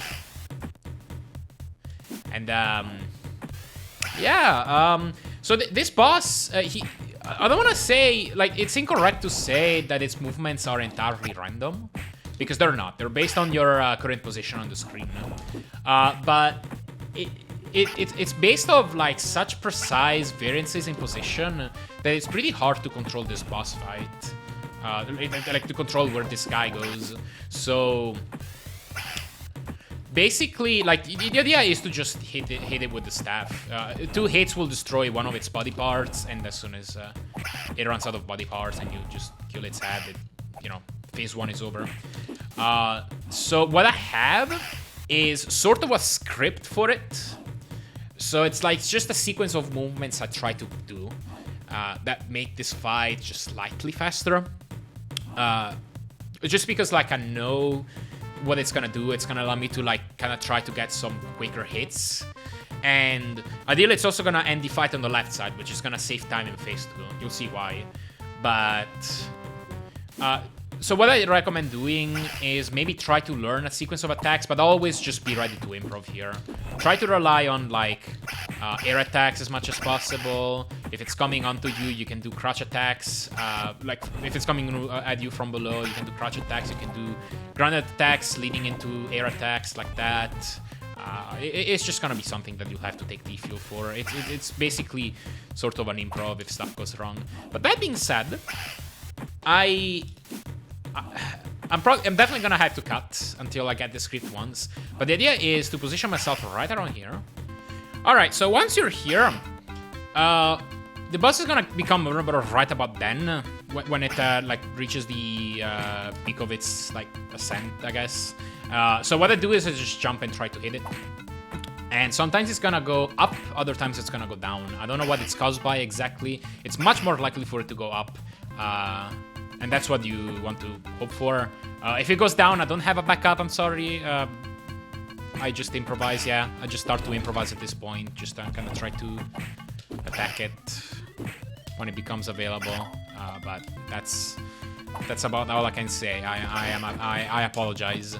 But if it does go up, then I try to back off a bit. And it should stay a bit on my left, so I can jump attack into it. And it should move left at that point. And then I can jump attack it twice. And then I can do the same. Jump attack, attack. And then from here, you can try to back off. And it's gonna be so hard to show, because this is a point of the fight where it really just doesn't want to stay on script most of the time. But ideally, you want to back off. Perform a basic grounded attack. And then do a meter attack and then try to chase him. And you should be able to finish him off by ear while jumping into this thingy. I don't know what to call it. This, like, thingy. It's a thingy. But, yeah, at this point of the fight, it's, like, likely to just go off script. So basically, like, you gotta be prepared for this to go wrong and just kind of have to improvise. The objective of this, in an utopian way, is to finish him off as you're jumping into that thing. Because the way phase 2 spawns is, I believe, based on the current camera position. So what ends up happening is that if you end up making it on top of that platform in the top left, it ends up spawning a lot higher on the ground, and it ends up reaching the point where it becomes vulnerable a lot sooner. And so you can start doing shenanigans from there. It basically saves about a second per spawn, because phase 2 is made of 2 cycles. But yeah, I'm just kind of trying to do this over and over, but it's... I'm not gonna be able to really get this to cooperate much. But yeah, ideally you do that and then like either jump into it or perform a jump attack as you're jumping into this thing to get it to transition. But once you do this, you want to start holding A right around here to transform back into Maui as soon as you land. And once you're in Maui form, you want to switch to the screen nukes, which you can do with 5 A presses. And crouch and basically just shoot one out. The idea with this phase is that normally like you're supposed to like, you know, attack it, you're doing it regular ways. It doesn't have that much HP, but that's basically what you're supposed to do. Just kind of try to take it down normally. But the exploit is that it's for some reason vulnerable to screen nukes. And yeah, it just spawns 2 times, which means you can just use 2 screen nukes to kill it 2 times. So yeah, ideally you just transform back into Maui, shoot this screen nukes as quickly as possible, and then like if you're already here, then I have a pseudo buffer to try and time that second screen nuke. As soon as I as I throw this out, I just perform a neutral jump and shoot this on landing. You don't want to be super fast with this neutral jump, because if you are super fast, you will miss it. Okay, that barely hit. Okay, that also barely hit. But yeah, you can be a little bit too fast and miss it. But that's my sort of buffer for this. If you're like down here, for example, and you've decided to throw a screen nuke down here, then you have to get up here. And then what I do is just aim up, wait a little bit, and then throw it out. Like so. And then, right before, so like the next stage is, the next screen is gonna start right after this boss dies, which is like shortly after it falls off screen. And there's a trick you can do to this. Right, you want to turn back into ninja form quickly. And then, once you see it go off screen, shortly before that, dash. And if you do that correctly, you can get this initial dash off with just 1 tap of the D-pad if you're holding A. Let me try to do that again now. Okay. Dash, and now I can dash with just 1 tap of the D-pad. That's what allows you to do that. Alright, at the start of this escape, basically, like, I mean, I'm assuming you've played this game before, but, like, basically, if you fall into the lava, that's an insta-kill, and you need to run away from it. But at the start of this stage, you just want to dash, land on that platform, and just jump into the updraft. It's called an updraft, not a thingy, I remembered. Then once you're here, dash briefly, jump over that gap, and then jump into that other updraft. Then once you're here, that's where the hooks start. And the fastest thing to do is to dash behind this hook. Turn around and jump and grab that hook. And then you want to grab that hook from the same jump. And then do a quick re-grab and grab it from the left. And then you'll end up over here and then dash and into the updraft. I'll show that all how that looks like in one go. I keep forgetting about the single tap thing for some reason. So yeah, behind that hook, grab that, quick re-grab, dash, and into the updraft. Once you're over here, you want to start holding left towards the peak of this bounce. So like right here. You want to land on the edge of this platform and just do a full jump across that. I do not have a good save state for that. Okay. But yeah, you'll end up over to the left. And then there's a few options to handle this section. But the fastest thing to do is to dash all the way to the left. Then let go of the D-pad completely. Tap right to just basically turn around in place. And if you did this correctly, if you did a brief enough tap, you should be able to jump and grab this hook from the left. Like so. Another option is to grab the hook from the right side, and that'll allow you to grab that hook just a little bit faster and jump to its left, hold right, and be able to grab this higher hook just like I did there. That's a little bit slower, though. But those are the 2 main options you have. By a little bit slower, I really just mean a few frames slower. This is potentially slightly faster. Once you're there, jump, grab that hook into that updraft, and then if you have good timing, coming out of this updraft, you can grab that hook from the same jump that gets you out of the updraft, and be able to do a quick regrab there. If you don't get it, then you can just land and dash onto its right side and just grab it from there.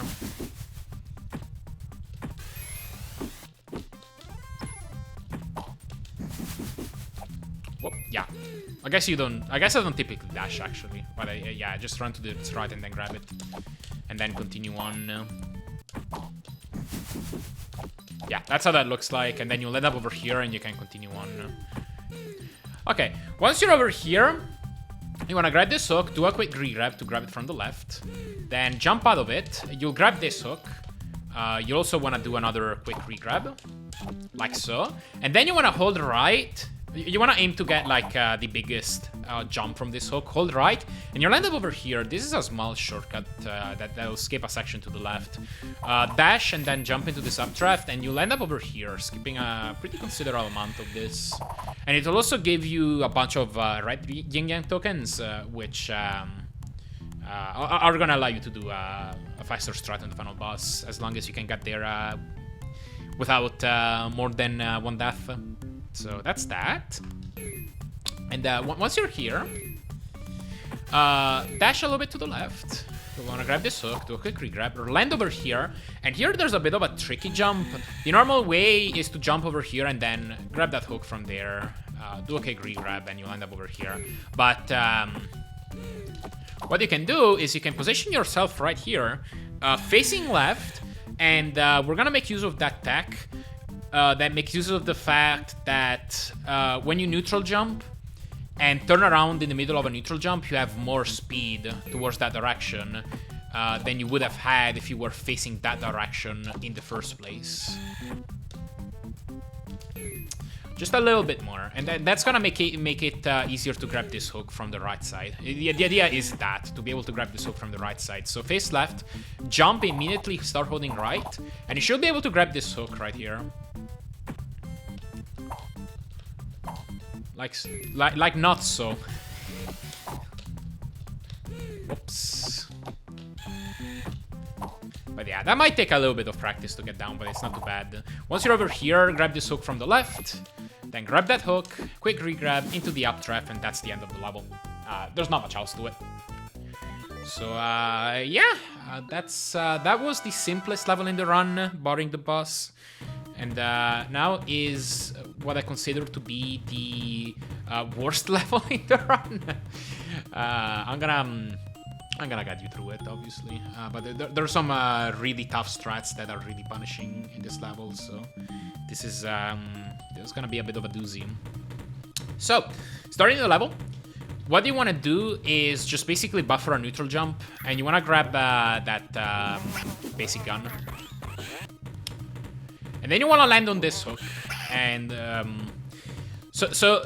well, it's not a hook, it's a spring. I should call them springs.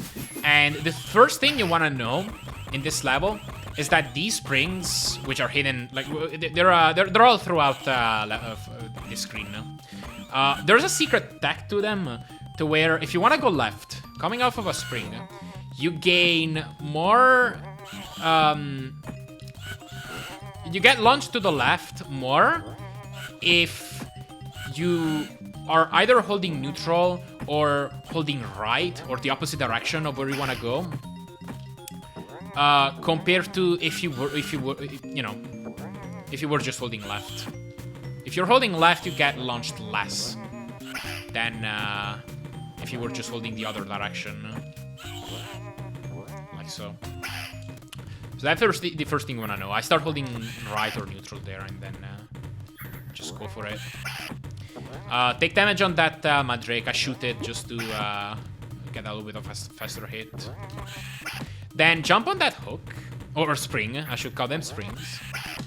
I shoot that Mandrake on the way up. That makes it so that it steers out of the way for a pretty tricky jump coming up here. Basically, if you position yourself towards the edge of this branch, and it's a pretty counterintuitive edge, it's sort of right here. That's where you start falling. So that's just a spot you'll have to get the hang of. If you're towards the edge of this, and you perform a neutral jump, you can grab that spring early without having to go anywhere near the left side. My strat for this is to literally just hold left on that spring, and just time a release on it. Well, I do a turnaround as soon as I release too. I tap right, like so, and then make it, and then make the jump. Just go for it. If you fail it, you could always just retry it, or, you know, just if you really get too frustrated with this, you can move left and just try to shoot this down. So that's one option. Or that's one part of it. I'm not. I mean, if you wanted to, you could just go to the left here. That'll cost you an extra bounce. But once you do that, you'll end up on the right side. And what you want to do is grab that firebug that's off to the right. That's gonna help for later. So grab that and then ride the springs over to the left. And the mud drakes should consistently move out of the way once you do go ahead and grab the firebug. And then your objective is gonna be to try and I mean, it's not necessary to try and hit that mosquito on the way up, but it could help for later, because there's a spot where it could potentially get in the way. If you don't hate it, just no big deal. You can just ignore it. And then you'll make your way up here. The strat is to just bash into those mud drakes, make your way over. There's gonna be a rope climb. Yeah, let me load this safe state. Rope climb. And the way rope climbs work is once you jump off... This also applies to the rope in level 3, by the way. But once you jump off a rope, there's a bit of a cooldown period where you can't re-grab it. It's about 20-21 frames, something like that. So the strat I use is to just, if I'm jumping to the right and then left, you know, just keep holding right for a bit and then start holding left to re-grab it. You can also do this to the left, basically. You just want to keep jumping on this, basically. It's faster than just climbing it manually, like so. But yeah, I just do 4 jumps like this. On the 4th one, you have to veer just a little bit farther. 1, 2, 3, 4, and then jump off and jump on that spring. Basically, you're gonna want to grab the top of this rope and to be able to jump on it. It won't work lower. Let me try to clear these. But yeah. So you want to be towards the top of it. Essentially. Alternatively, you can just jump. You can just grab that hook to the left, but it will require 3 jumps, like that. Actually, you might be able to get 2 if you get like a really high jump onto that rope. No, I don't know. I don't know. But that's definitely slower either way. So I go down to that. Again, the optimization here is to hold right and then left as you get sprung, and you'll end up over here. Make 2 jumps, and you should be able to grab this first bungee jumping rope. That's the main gimmick of this level. That bungee jumping rope. And I'll explain how that works in a second. So basically, the idea of this is that with this rope, it will tense up until a certain point, after which you'll rebounce up. And you won't get any higher than basically where you jump from. And the idea is to basically get a higher jump, a higher rebounds, so that you'll end up on this branch up here. And the way you do that is by grabbing one of these ropes. We're basically grabbing this rope in this example. There's just one rope. And riding it until you end up getting lower in the screen. And once you let go of this, now you'll have a higher bounce. You'll get bounced up higher, and you'll be able to land on this. So just to explain that mechanic real quick. The strat that you'll actually want to do is to just fall straight down. When Maui gets up until around this spot, I start holding down and right. A little bit later, actually. And the idea is going to be to grab the rope and also grab the bomb. That's right around there. And then this is about the spot where you can let go and be able to land on this branch. So one more time.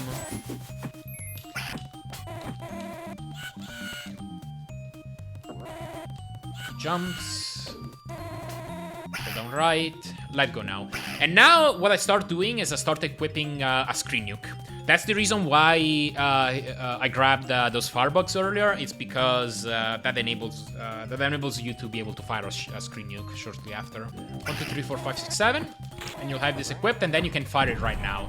What that does is it gets rid of the mudrakes, but most importantly, the mosquitoes. And they're not gonna be bothering you later, when it's gonna be a lot more important. So, yeah, that's why that detour to get the firebugs is important, really. If you want to be smart about optimizing taps, instead of tapping 7 times, you can equip firebugs beforehand. Or sorry, not firebugs, but like the X-bugs, the crossbugs. Like that. And then once you grab bombs, you only have to perform, I believe, 2 taps. Yeah, 2 taps. And then you'll just have to fire a screen nuke here. Alright, once you're up there, you'll want to jump on that hook. Pretty straightforward. And then, starting from about now, these moving platforms on the right are gonna start cycling. And that's gonna be important because these platforms are gonna determine a cycle. So the speed of your movement through this section is gonna allow you to potentially save the cycle. Immediately right away, you can save the first spring and land here. And then you have 2 strats.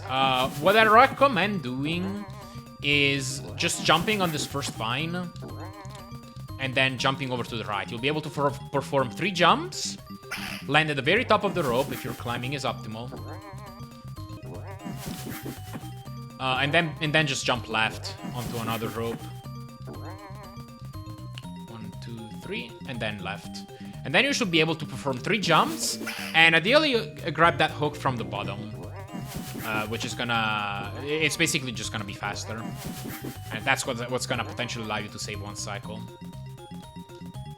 1, 2, 3, there we go. And it's also key that on this spring you hold right, instead of being neutral and doing that. Another option is to take a damage boost here, but it makes it harder to get on the very top of this rope. So don't really recommend it. It's not necessary to do this damage boost to save a cycle, although it is a little bit faster momentarily. Well, theoretically, yeah, if you get on top of the rope, that damage boost is a tiny bit faster. But it's not gonna save any time if you get the same cycle. So yeah, whatever method you end up preferring. Get on top of the rope. Actually, what I recommend doing is even just releasing left just a tiny amount coming off this rope. Just very briefly. So that you end up lower, and grabbing that hook on the left side becomes easier. And then if you're fast enough, you can save a cycle on these moving platforms. Basically what it is that, let me load this save state. The intended way is to like get up here, go down here where the ropes lead, and then get on that second moving platform. But if you see this vine on the right where this moving platform is going through, it has some brighter green lines on it. And when this moving platform on the right is going through that light green line that I just paused on, that's your cue to jump, to let go of this bamboo kind of thing, and get damage boosted up from the spikes up above. And then you want to time a down press to grab that platform. You can't just hold, otherwise you'll grab the thing at the top. So you wanna just move right a little bit, position yourself above this platform, and then just time a down press. If you're fast enough, you can make the early cycle, like that. And I'll show you what that can look like.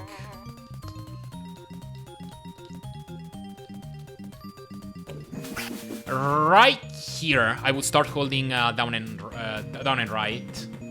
That should give you basically just enough distance from the wall to not brush into it, but also like just an optimal enough movement to be able to catch the moving platform quickly enough. A little bit later, actually, than when I paused.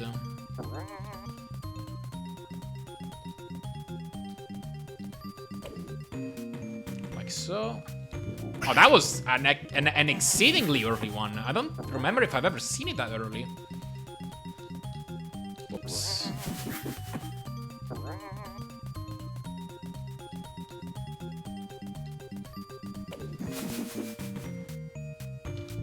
There we go. And then, I mean, if you fail this, like you try to grab it and then you don't catch it, then this becomes a purely by fuel thing. You just have to kind of get a fuel for when this moving platform is gonna come back up, and then you can grab it like that. What you will want to do on this is you have two methods. Either you equip the lightning bugs. And these three matrix on the right are a problem, because if you just hold right for them, then the one in the middle is gonna shoot a dart and it's gonna get you off of the rope, and that's bad, obviously. An option you have is to face left, just to get them off screen, and then start walking once the moving platform is late enough in its cycle. I believe this can theoretically be fully optimal. Another option is to face right, equip the lightning bugs. Whoops. I keep missing this. Face right and just basically shoot the guy in the middle. And that should give you a clear shot. Whatever method you end up using. Either way, it's pretty relevant. Just preference. I keep going too late. Yeah, the safety is pretty bad, but yeah, either way works. You can let go. I mean, where I let go, that's about the soonest. Just around here. Wow, that time it missed. That's surprising.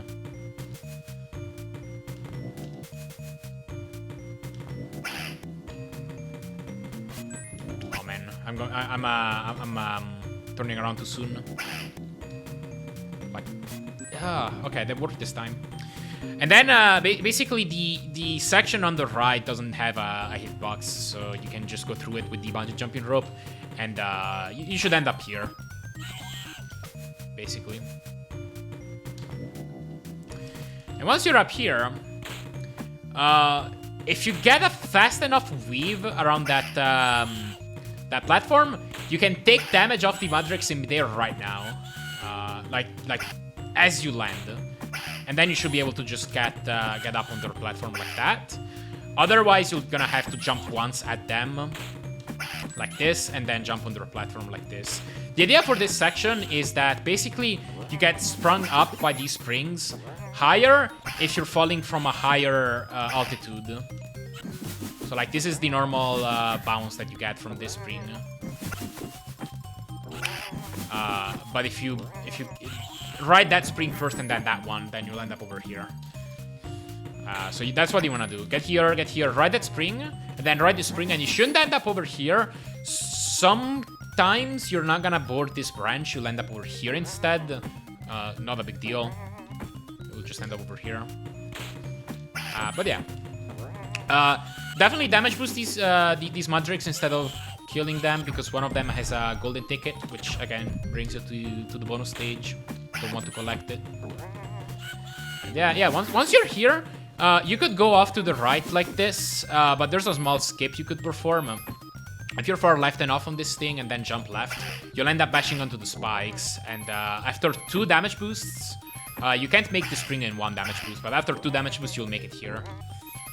It's not that precise, but it is still kind of tight. It requires some practice to get. But yeah, keep bouncing on these springs. Again, making sure to account for... well, I mean, it doesn't matter here. It did matter on the bottom, though, what direction you were holding on the spring. It is gonna matter for this last one, because the idea is to grab this rope. And the consistent way I found to grab it is to literally just be neutral. Just let go of directions, hold up, Or actually, I guess I would hold left. No. Yeah. You just hold left, I guess, till the last moment, and then hold up, coming out of the spring, like this. And you should grab the rope. That's how I do it. It's hard to rationalize these things. For me, it has become a very instinctual thing. But anyway, if you don't want to grab that rope on the right, you can go on the left like this, and that's pretty good too. But it's not that bad. If you end up missing, you can always just land back there and retry. Like that. But yeah, once you make your way through this... Whoops. Yeah, whatever. You'll basically end up jumping from that rope. And when you end up over here, make 2 jumps. Jump to the right, and you want to kill those 2 Muddrakes with a bomb. Like so. And then here's this skips the 3rd bocce jumping rope. This one is awful. So jump, kill those Muddrakes, and then you want to make sure that you're as high as possible on this last rope on the right. So like you can see that I'm tapping up and I'm not going any further up. And then what you want to do is you want to just shut up, Muddrakes. You just want to tap. You want to hold right, then tap down and make a jump. What should happen is that you should. This is normally a wall that you can't get past. So what that should do is it should allow you to sort of clip through that, and also land on that spike on the left. And hopefully you'll get damage boosted to the loading zone. If you're too early, you just, won't clip through at all. If you're too late, you'll hit the spike, but too low, and you won't make it. You'll end up over here, and then what you'll have to do is just, like, jump on this spike on the right, hold left, and just pray that eventually you make it to the loading zone. It might take a few jumps. I got it first try there. I don't know what it depends on. Okay, I keep getting it first try for some reason on this save state, but, trust me, sometimes it might take a few tries. Just keep holding left on that spike if it happens. Never let go of left, you'll eventually make it. Alright, so that's the first screen, and now 5-2 is just a permanent bungee jumping rope. So I hope you like that mechanic. So the standard strat would be to go here and then to the left and then keep going. The intended way would be to get on this platform first, but this is easily reachable. What you can do though is a slightly faster strat. You can land on the edge of this platform, just on the edge, face left, and then keep in mind that the neutral jumping being higher than a forward jump thing still applies while on this rope. So what you can do is neutral jump, and also make use of the fact that if you're facing left and then holding right, you'll get more speed towards that direction. So face left, neutral jump, and then start holding right shortly after making the jump. And you should make it over to that platform. That seems like a good spot. There we go. That saves about a second. And that's how you would do it in full speed. And then, once you're, you just make your way through these platforms. Once you're on this, you can just make a jump that skips that last platform. I believe it's either a 3 or a 4 frame window. Something like that. And then what you'll end up doing is just basically jump into this pit, eventually get sprung up. And what I like to do is hold against the left wall, and a little bit sooner than when I paused, but I'd start holding right, and that would allow me to clear that tree without brushing up against it, giving you more momentum. Right there. There we go. Cleared it. Then you just keep holding right, jump and jump. Once you're here, make a jump, which is both gonna allow you to get faster movement on the next session coming up, and also grab that lightning bug. And you'll end up down here. What you want to do is you just want to keep holding right, take 2 damage boosts, grab this rope, and here's there's a zip here. And the way it works is that basically by just being not completely to the right, although you can still get some kind of zip all the way here to the right, like pretty close to the right side of this. If you position yourself here, let go with a jump, hold right. You'll end up in that little enclosure.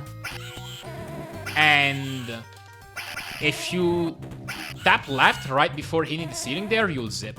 It's not that hard, although it is gonna require some practice. The initial spot is key. And then, yeah, sometimes what's gonna happen is you're gonna get this poverty zip, where instead of getting all the way to the right, you'll end up inside this tree. And you'll have to, you have to tap left to get out of it and make an extra jump. Let me see if I can get it on purpose. I think it's easy if you just hold the right side of this. Yeah, like that. And then you'll end up over here and have to make an extra jump over that tree and then continue on. But yeah, whatever you end up doing, perform this zip. And then as you're landing from the jump, I like to throw a screen nuke. Because I typically have enough ammunition to also be able to throw another one and still have 4 bombs left. If you don't, then you can potentially save the screen nuke, but I like to do it because it completely eliminates a chance for soft lock on this platform and on this platform to basically just get rid of the mosquito. Which can basically the soft lock comes from getting hit on the same frame you land with a bungee jumping rope, which kind of gets you stuck in place, which is pretty sad. So yeah, firing that screen nuke completely eliminates that chance from happening. Once you get up here, you jump up at this platform, and here's a pretty key thing.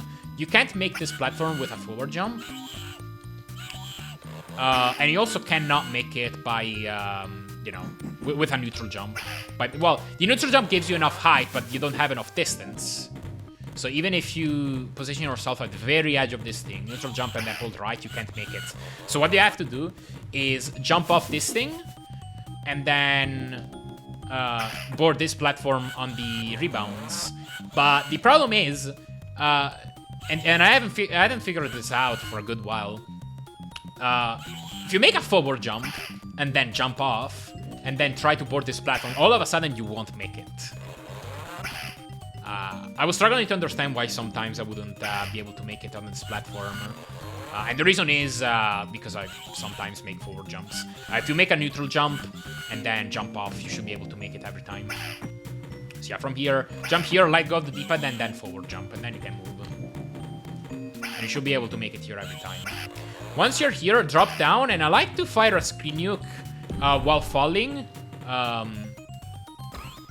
above, upwards, and then just make a jump to be able to load in some drakes and the mosquito. And also because, well, you need to make a jump to be able to make it down here. That's gonna be the first stop. I fire a screen nuke, jump, and then once you're down here, you wanna grab this first moving platform, because you can't make it on this platform straight. So you need to grab this moving platform, which is gonna bring you lower to on the screen. And then once you let go, you should be able to land on that platform, provided you let go low enough. You really only need a little bit more height, so right there, it's good enough already. Then once you're here, make another jump. You'll have to make it down here, do the same thing, let go right about there. And then once you're over here, I like to make a jump and line myself up with just about the edge of this platform, maybe even a little bit more inwards. And then you have to time a down press to grab this rope on the bottom. You have to time it because if you hold it, you'll just grab this moving platform right here. So you have to time it, grab this rope. Walk a little bit further left. That's pretty good already. And then let go. And then this is mostly a feel thing for me, but optimally you'd brush up the left side of this wall and start holding right so that you get a clean boarding onto this final platform. And then once you're here, this leads to the boss. You'll get a full heal, and well, optimally you'll jump down. The boss is down here. This is it. This is a pretty tricky fight. This is probably the single boss that, well, maybe aside from the level 4 boss in the final. Okay, the bosses are all pretty tough in this game, but this is all pretty specific too. It doesn't joke around. I remember spending a lot of time practicing this. basically, you just have to stuff 4 bombs into its mouth, and then once you hit it 4 times, it's gonna move on to the right side, and you'll have to take it down from there. And then the fight is gonna be over. So you'll have to manage it with these moving bars, and if it hits you once, it'll knock you out of them. And now, like, usually you won't have much height, you'll have trouble landing back on the platform, so you'll have to probably want to land back on this platform and then make a neutral jump, come back down, and you should be able to grab this again. But now the moving platforms are gonna be in awkward spots that you're not used to, so if you don't... if you make a mistake, you'll likely have to improvise a tiny bit, but I'll show you what the scripted fight is supposed to look like. So jump down, and then you want to try to hit him, or her, I don't know, with a bomb as you're falling. And you'll end up falling just a little bit past this platform. You end up grabbing some extra bombs down here. So that should give you enough for the fight. And if you're gonna run out, you have bombs all the way throughout the screen. If you run low, I believe if you go to 0 bombs, there's gonna be a bomb that will respawn here too. So you're always gonna have ammo. But yeah, stuff it with 1 bomb, then grab this rope on the way up, and then after a while, you wanna position yourself towards the middle right of this platform. And then hit it with a bomb. This he'll have iframes for a short while, so you'll just have to patiently wait a bit before you can hit it with another bomb. And if you let too much time go by after you hit it with a bomb, it will burp at you and knock you out. So you have to respect the iframes, so you do also have to be fast enough for this. But yeah, after the second hit, you want to move a little bit forward and hit it right there. And then wait a little bit more, and towards the, you still want to be at the top left of that moving platform. And once it's in the top right of that first cog, you want to fire another bomb. And that should, well, I missed right there, but that should ideally be the 4th and final hit for this side. So that's how that looks like. And then after the 4th hit, you want to let go once the moving platform makes it all the way to the bottom. That will give you a nice spring up for getting onto the right side. Whoop, a little bit too far forward.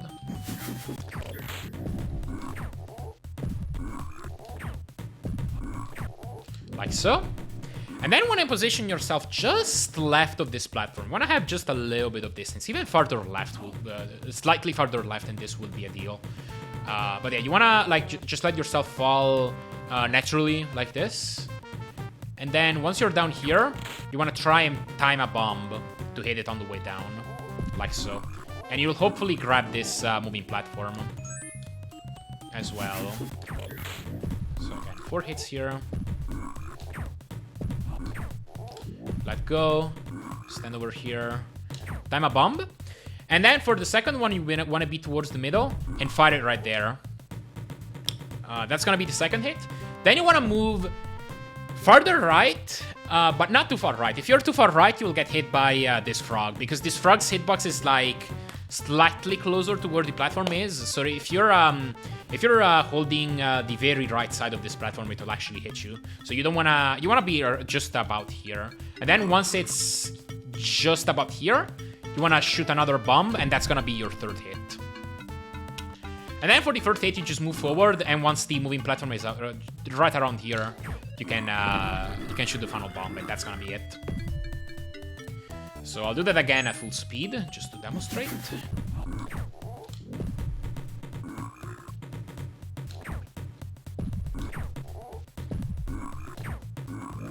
That 3rd hit is the one that's most likely to make you get hit by the burp, because you are naturally waiting a long time there.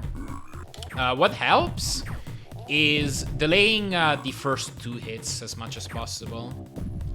So like making that hit as as late as possible. And also, I believe just letting go of this moving platform just slightly later.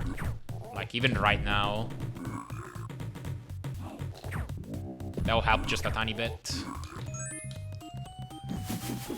And just giving that platform, the last platform, enough time to move where you want it to be.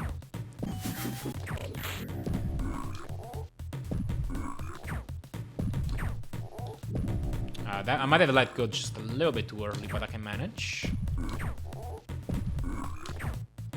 That's pretty good. That was almost as far right as I could have been, basically. And if you're further right, then obviously it means you can attack just a little bit sooner. So that's a little bit of a help.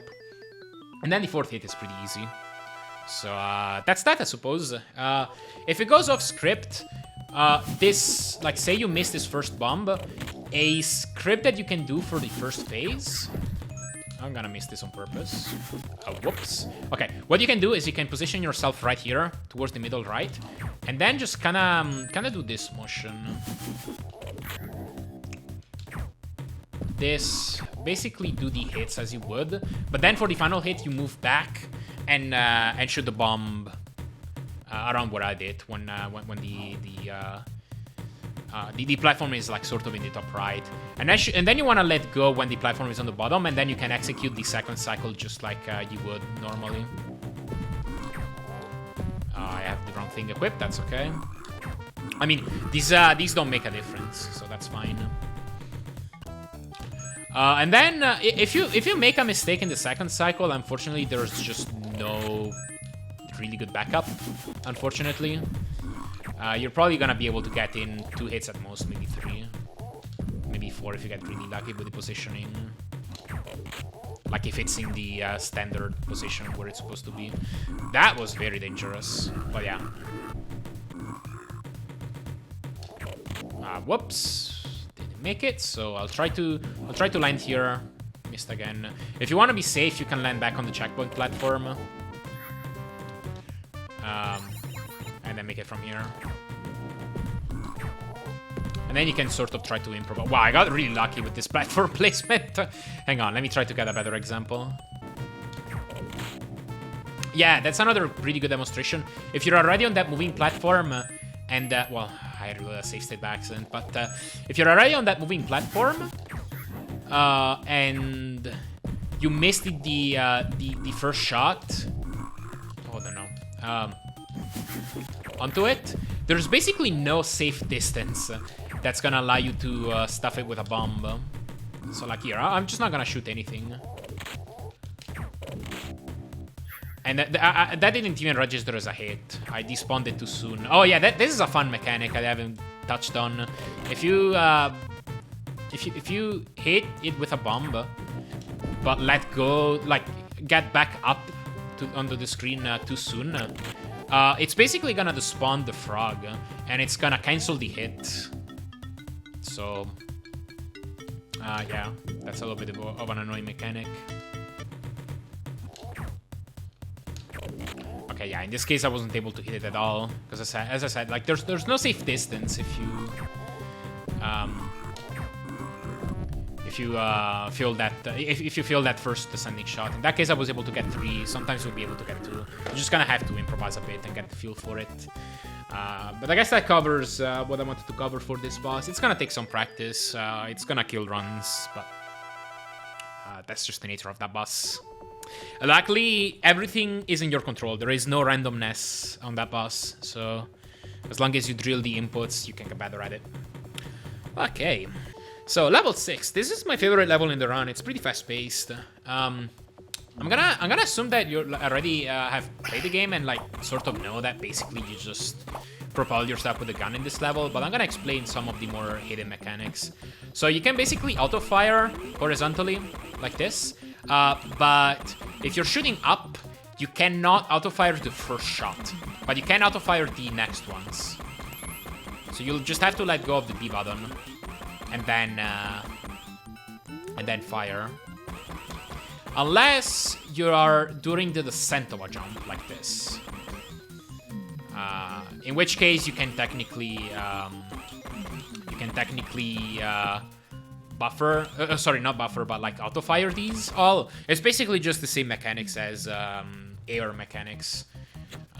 But like it's gonna be very rare that you'll be doing a descent of a jump already and want to perform these upward shots. The only example being actually I think here in these clips. So there's that. Yeah, there's clips in this level.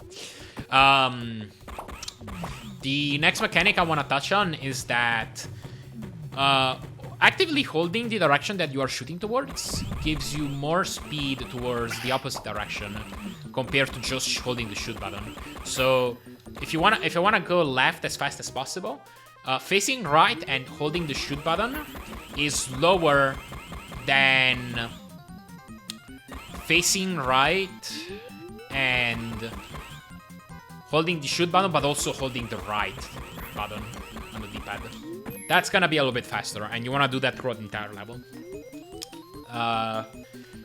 So that being said, I guess I'll just start going through the level, and well, the movement is gonna be pretty fun for me. I have weird tastes. But yeah, let's go over it. There's a clip right here at the start. You want to grab the basic gun because you cannot auto-fire this bubble thingy, this bubble shot, and the basic gun is just gonna allow you to get through by much faster. The way you want to do it is hold right, then wait just a little bit of time as the stage fades in, and then make a jump and make an upward shot. And as you do that, you should grab the basic gun, and then you should be able to start shooting down. Like, obviously you want to release the shoot button and then start holding it again after you grab the basic gun. You'll end up right here, hopefully. If you end up like here on the ledge, you can try to just either like continuously tapping right like this, or try holding right a little bit and then shooting upwards like that. There's a few ways to clip, but the fastest way is this one. Well, you already got the clip if you're in this position. It's as easy as just ending in this wall with my foot just kind of stuck in it, and then you can just hold left and you'll just skip the clip through. That's it. And that skips a decent chunk of the screen. Once you're here, you just want to start shooting upwards like this. You'll bash into that pufferfish, and as soon as you take damage, to cancel your auto-fire. So you want to start holding B again, releasing B and start holding it again as soon as you take that damage, to keep going down. After 3 shots, 3 or 4, you want to start shooting left. And hopefully you bash into this pirate in midair before touching the ground. I don't know what determines whether you take damage on it in midair or on the ground, but ideally you take damage on it in midair, which will allow you to just kind of land on it much faster. Or, you know, resume control much faster. Because if you do that, you can fire an upward shot and then immediately start jumping and shoot it again.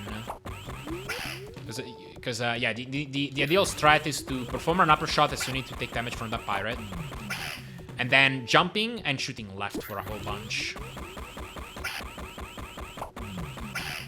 I've hypothesized that delaying your shot after taking damage from this pufferfish may make taking damage from the pirate just a little bit more consistent. In this case, I'm bashing it into it very high. You want to bash into it like much lower to the ground. Because what you want to happen is to be able to go through that last pufferfish while iframes are still on, so you don't take damage again. Let me see if I can do it once. I'll cut until I get it.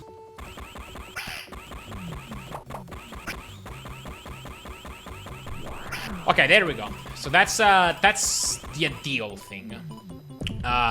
You take damage on the parrot so low that you can just perform an upward shot, land back on the ground immediately, and then start another jump and start shooting left, so that basically the iframes are just gonna last you all the way through those pufferfish. And then you'll just end up bashing against those last couple enemies. Keep shooting left and you should land on this box. And then once you're here, Keep in mind that the rules where a neutral jump is higher than a forward jump still apply underwater. So there's another thing that I was struggling to understand why sometimes I'm making on the sledge and other times I wouldn't. It's because if you make a forward jump, you don't make it. You have to neutral jump on this. You can even take your time. It's not you'll end up brushing against the wall anyway. So you can. I didn't know you could despawn that crate. Okay. But basically, you just want to land there. You can take your time, neutral jump for a bit, and then start shooting, and that should still be optimal. If you don't get that that good damage boost, sometimes you'll do this. You'll end up taking damage off the last pufferfish, and what I usually do then is I do one forward shot, then one up shot, and then keep forward shooting until I end up here. And I didn't mean to reload a save state. And then you want to basically just neutral jump in place a tiny amount. Like so. And then start shooting left so that you bash into that pirate high enough to where once you start shooting again, you should end up on this crate and then be able to do your typical strat. Neutral jump and start shooting. Another thing that could happen is taking damage very high on that parrot. In which case, same thing, really. And to do the same thing, if you see yourself overshooting this box, you can perform one upward shot to land on this. And then just make it from there. If you end up getting the good damage boost, but taking damage off this last pufferfish, well, nothing changes really. It's just that, you know, you have to release and repress B to land on, to start shooting again and land on this crate. I do believe if you make it through the pufferfish without getting hit, then you do have to perform one upward shot to land on this crate, but I'm not confident. I have the input display up for that one time that I did earlier, so you can check with that. But either way, once you're here, you know, just neutral jump and start shooting. It's pretty simple. If you end up overshooting the crate for whatever reason, you can destroy this barrel and ride the bubble stream, and then you end up over here. Gonna do the same thing. But whatever method you end up using, once you're over there, upward shot because I saw myself miss it. I just like to, well, ideally you'd release B on the last shot you need to make it over here, so that you don't get stuck in place during this this attack on the ground. But like basically you just start working right, end up about over here, and then what you want to do is one forward shot, and then angle your gun up right and shoot this pufferfish. And then, as soon as the shot comes out, you can jump cancel out of that shot animation and start shooting left and end up in the bubble stream. Looks like this. And then once you're in the bubble stream, the way these work is that basically, depending on Maui's current direction, you'll get thrown into that direction. So like if you're going upwards, you'll get thrown upwards as you shoot sideways out of it. Shooting upwards just makes you get down the bubble stream faster. And also allows you to dismount it. So basically you just want to shoot to the side to get off of it. If you're at the peak of it, you get this sort of kind of neutral dismount, if you want to call it that. If you dismount towards like the beginning of it, you get a pretty low force. If you shoot out of it during the descent, you'll get thrown down at about that speed. So there's a bunch of like possible timings, but basically you just want to shoot out of it, sort of during the middle of it, and then start shooting right. Ideally, you'll make it just barely up the sledge, so that you touch that loading zone. You touch that loading zone as you're going right, like that, immediately. What's more likely to happen, though, is that you overshoot the loading zone, like that, and then you have to make either let yourself fall or just make an upward shot to end up in it a little faster. That's a glitch sound. It's fun. I do not know how to replicate it consistently, unfortunately. It just kind of happens sometimes. But okay, once you do that, you're on to 6-2, and this is where we start having time sections with the TNT, where as soon as you get past one of these, the stage will start destroying behind you, and if you touch this area, then you just die. So right off the bat, there's a trick to this. What you can do is basically just get past the spiral, then go back, position yourself right here, and as the stage is destroying, you want to aim your gun up, and as soon as it destroys under beneath you, you can start holding up and kind of zip through that wall. If you're off on your timing, you will die, so this is pretty dangerous. It saves a few seconds over going all the way to the right and then left, as you can imagine. This is what I showed was like the simple slow way.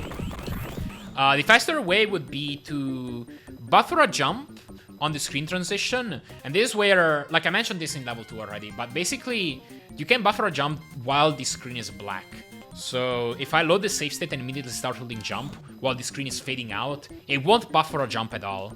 You need to wait till the screen is fully black, and then you can hold C and it will buffer a jump, frame 1. So yeah, what you want to do is hold C and left, and then start shooting as soon... Just time your shots as soon as the screen starts to fade in. You want to do 2 shots to the left and then 1 up. And what this accomplishes is that it makes the TNT barrel explode just a little bit sooner. So that.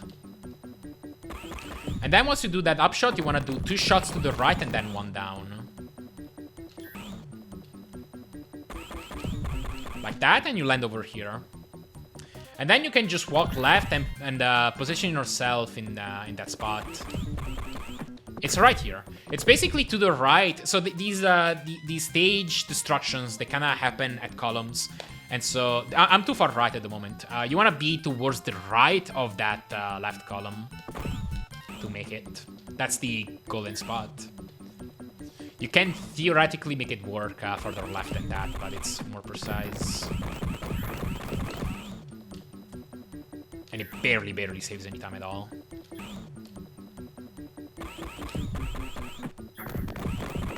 Like so.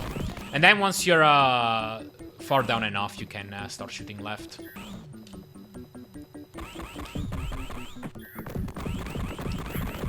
Like so. You will touch the ground eventually, just jump and shoot left again. You land right about here, jump and shoot left again. You end up over here. Now make a neutral jump. And what I like to do is do this like 1 shot to the right and then 1 shot upwards to kind of quickly land on this. Theoretically, you can just make a neutral jump like this. That's pretty good too. But it's a little bit slower. And then you should end up at the edge of this platform. And the reason why you want to be here is because the seating collision is missing here. So you can just kind of go through. So it's pretty simple. Just hold C, B, and left once you're at the edge of this thing. If you're too far left, you'll... that was still good enough. But if you're too far left... you'll bonk that ceiling and not make it, so you want to be here. And it's imperative that, like, you hold C up until at least you start shooting.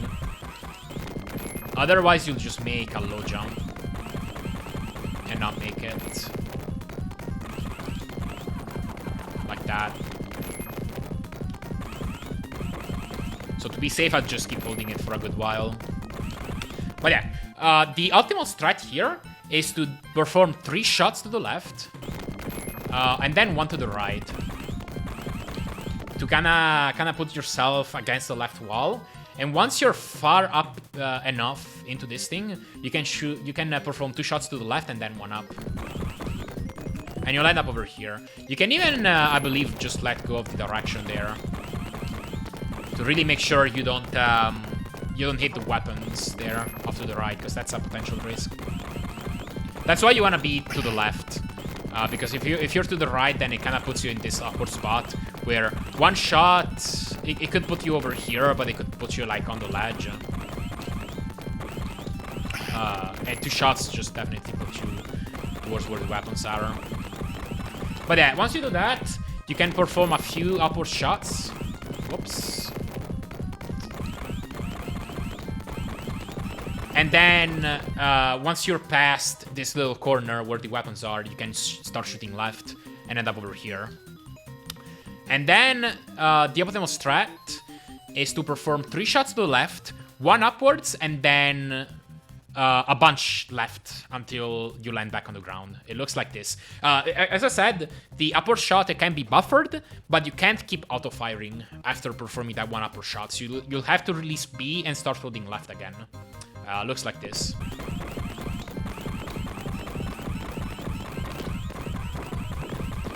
Okay, like that. And then once you land, you want to turn around and shoot that barrel. Bust it open. Whoops. Not sure what happened there. And then immediately jump cancel and start shooting left again to board this bubble stream. To exit this bubble stream, the optimal way is to shoot out of it at the top, like that. Because you want to go down afterwards. So you want to just do 1 shot, and once you... I forgot to mention this thing too. Once you exit a bubble stream, you also can't buffer shots after the first one, or auto-fire shots after the first one. So you'll have to time the second one. 2 shots after that section is pretty good too. I believe 3 is optimal though.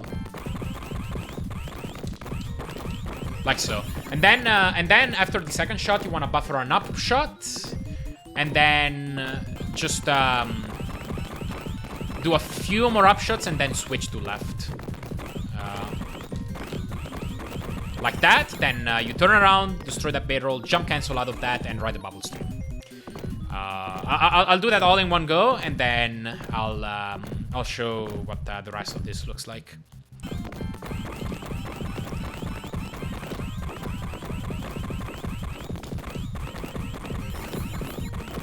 Alright, so now once you're in this bubble stream, you want to go for a frog clip here.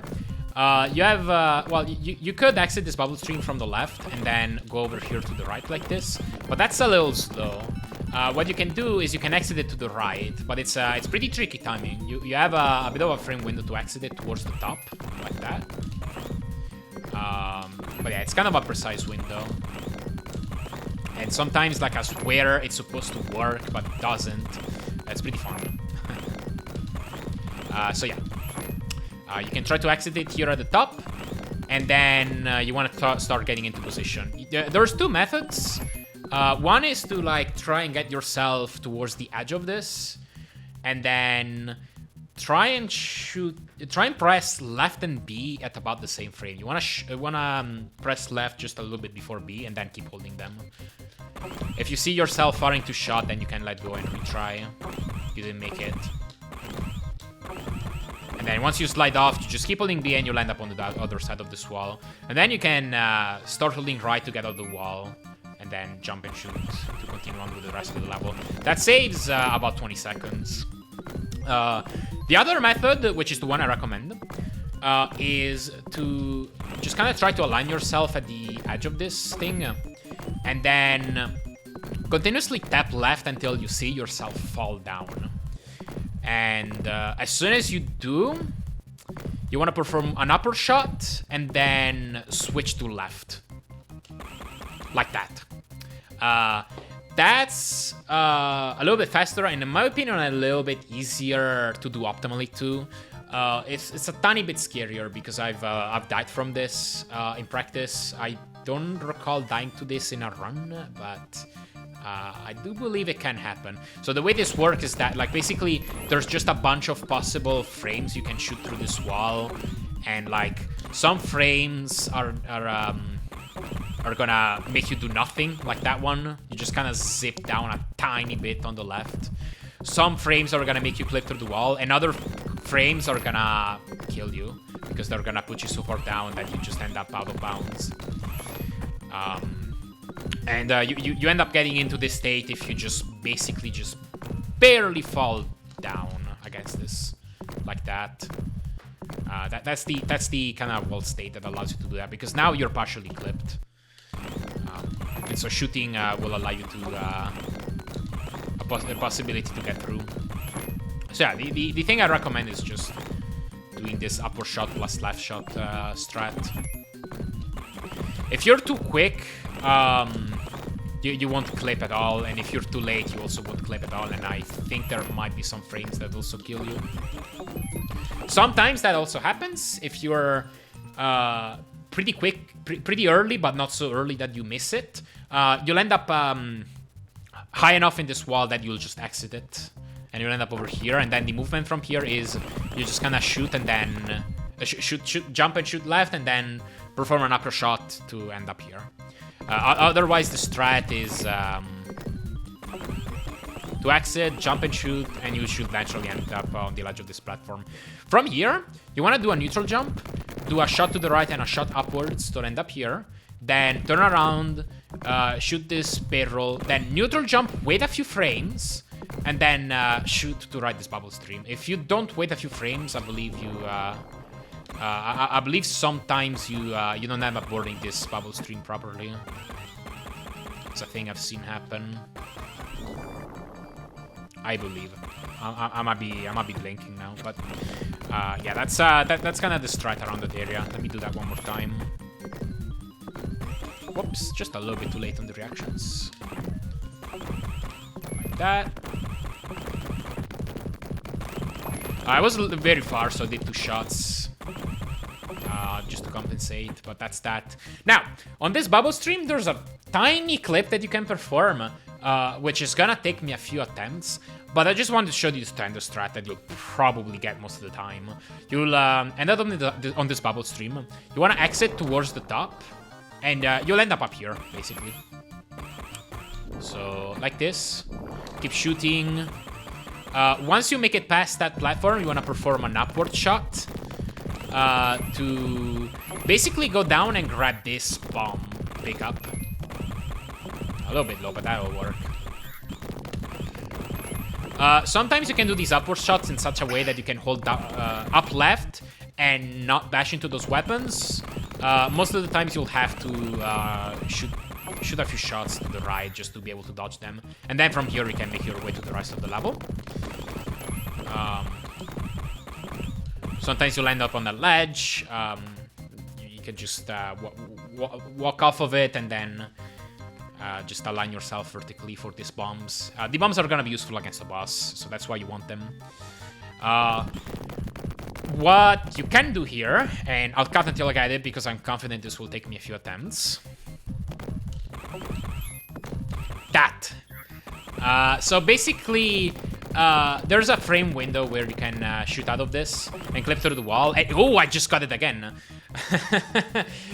So basically, you want to stop shooting for a little while, and once you're at a certain height on that wall, it's kind of a window. You can't be too early, you can't be too late. You want to shoot left again, and you end up over here. And then what you can do is hold right, grab those bombs, and then continue on to the rest of the level. That saves a little bit of time. Now, I remember making a test of this and finding that it was a 6-frame window, but I swear it definitely isn't a 6-frame window the way I'm doing it in real time. So there's definitely something I'm missing that makes this trick more consistent. I never investigated, so I don't know. That's just like you know, food for thought. There might be something about this clip that might make it more consistent. But either way, in both threads, you'll end up grinding this bomb being about here, and then having to continue on with the rest of the level. Now, you want to shoot a few shots to the left. 5 of them. I had to do it until I could understand how many. And then you want to do 1 upward shot. And then 4 more to the left. That was 1 too few. And then you just want to wait a little bit of time.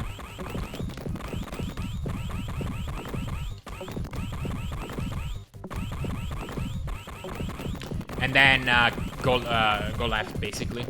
And if you do it right, you should make it above that pufferfish and above that ghost. Like that. Sometimes if you're too low, you'll end up bashing against this pufferfish, no big problem. You just let go of the B button and shoot again. And then once you're there, you want to start shooting upwards once you're past that corner. And then once you're past that corner too, you start shooting left and going right. And you should end up about here. And once you do that, you want to just do one shot to the left, jump, and obviously do one shot to the left, one upwards, and then more to the left until you land. Yeah, right here. Well, you also want to do one final upward shot, like that. And you should end up about there. Even further left will work. Actually, I might do 2 shots like that. Yeah, I think I do 2 shots typically. But either way, it doesn't matter too much. You'll end up right around this area. I think 2 shots is optimal. And then you want to make a neutral jump. And you should be able to land on the edge of this platform.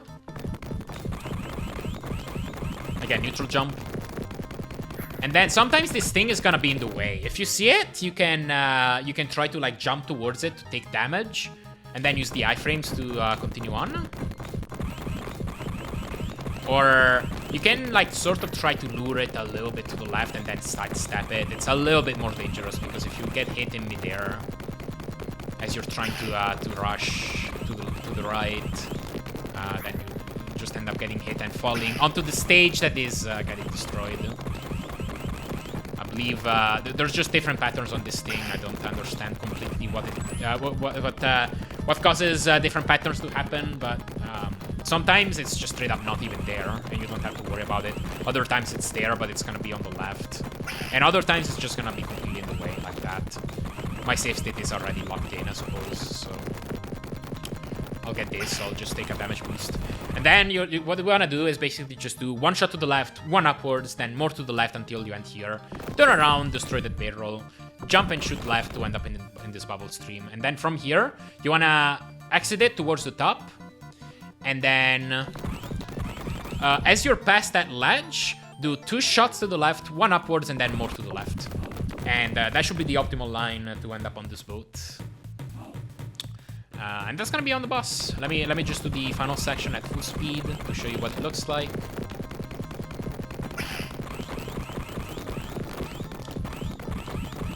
Like that. Okay. So this boss, the reason why we got bombs is that for some reason this boss is incredibly vulnerable to bombs. And so like the strat I use at the start of the fight is to equip lightning bugs and destroy that bomb, that like C-bomb. Then I go upwards to dodge the second bomb. You should always miss like that. And then at that point, the boss should start to hide.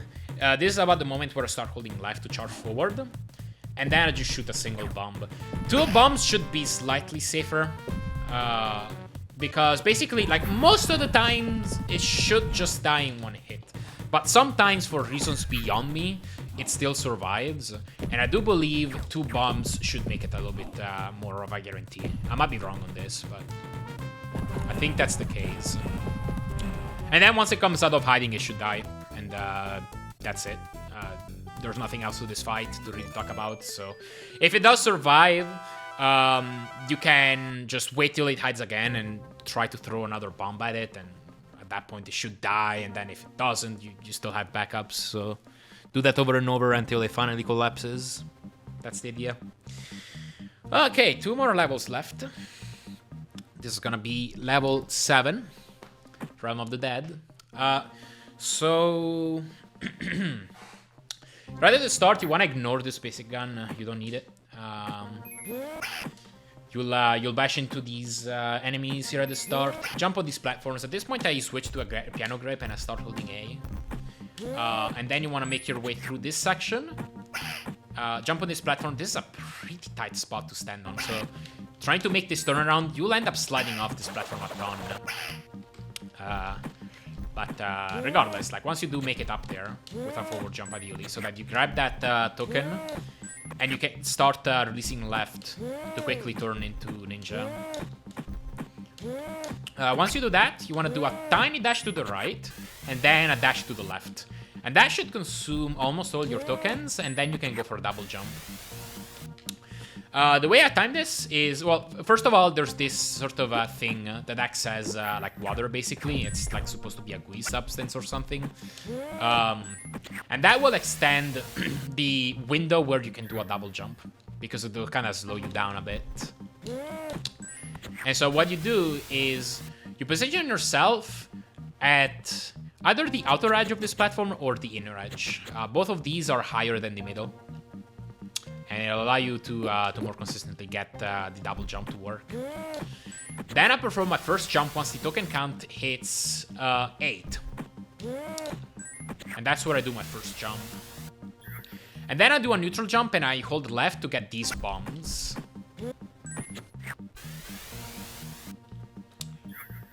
And then as soon as I see... I just shoot one shot to get against the wall. And then another shot to officially get up on the platform once I'm high enough. Once you're here, you can do what I either call the moon launch or the lunar launch or whatever. You can... basically what you do is you position Maui right here. You want his front foot to stick out of the platform like this. And then what you want to do is you want to start a jump, press the shoot button, and then start holding right. It looks like this. And you'll get launched at pretty high speed, like that. And then you'll end up over here. It's not necessary to get that. You can just walk your way manually to here if you don't like this, but like, I think this is free to try at least. Okay, it's not free, but it's definitely worth trying, in my opinion. And of course, now that I'm saying that, I'm not getting it anymore. But once you get over here, you want to make a jump from there and shoot a bomb to kill this pirate. So it doesn't get in the way. And then right about there, I start holding A and down. So that I ideally transform into ninja form as soon as I land. Just collect the one token. There's going to be a double jump here. So dash up against the wall to consume as many tokens as you can. And once the token counts, it's like 2 or 3. You can do a double jump over this platform. Slightly more optimal would be to, I believe, just turn left here before making the double jump. And then making the double jump and holding right. That should allow you to hold the jump button on the double jump for less time. Because I'm pretty sure the rules still apply. When you make a double jump, you're essentially making a neutral jump. And so if you're facing left to start with, you'll have more speed into this thing. So it should be a little bit more optimal. To face left and then go right like that. Once you're there, just keep jumping. Bash into this first pirate. You'll lose the iframes to get through the second one. And then bash again into the third one. And then you'll start falling right there. Looks like this. A little after I start falling, I start holding A. Because you're gonna transform into ninja. Like so. So as soon as if you start holding A at the right moment and hold down, you should get that fast transformation. And then once you're there, you want to bash into the spikes. Or, well, what I do is I do a piano grip here. And then quickly press C, A, and C to jump wedge and jump again. And then you want to bounce on the spikes because you want to grab these hooks on the top. So this is what that looks like. And then you just make tiny jumps from those hooks. You kind of chain them together. You'll end up over here. You want to dash off. And then, ideally, if you did this fast enough, you should be able to catch that hook as it's traveling. Whoops.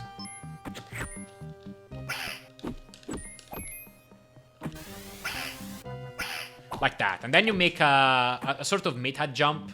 You should be able to catch that hook again, and then you just make your way onto that platform.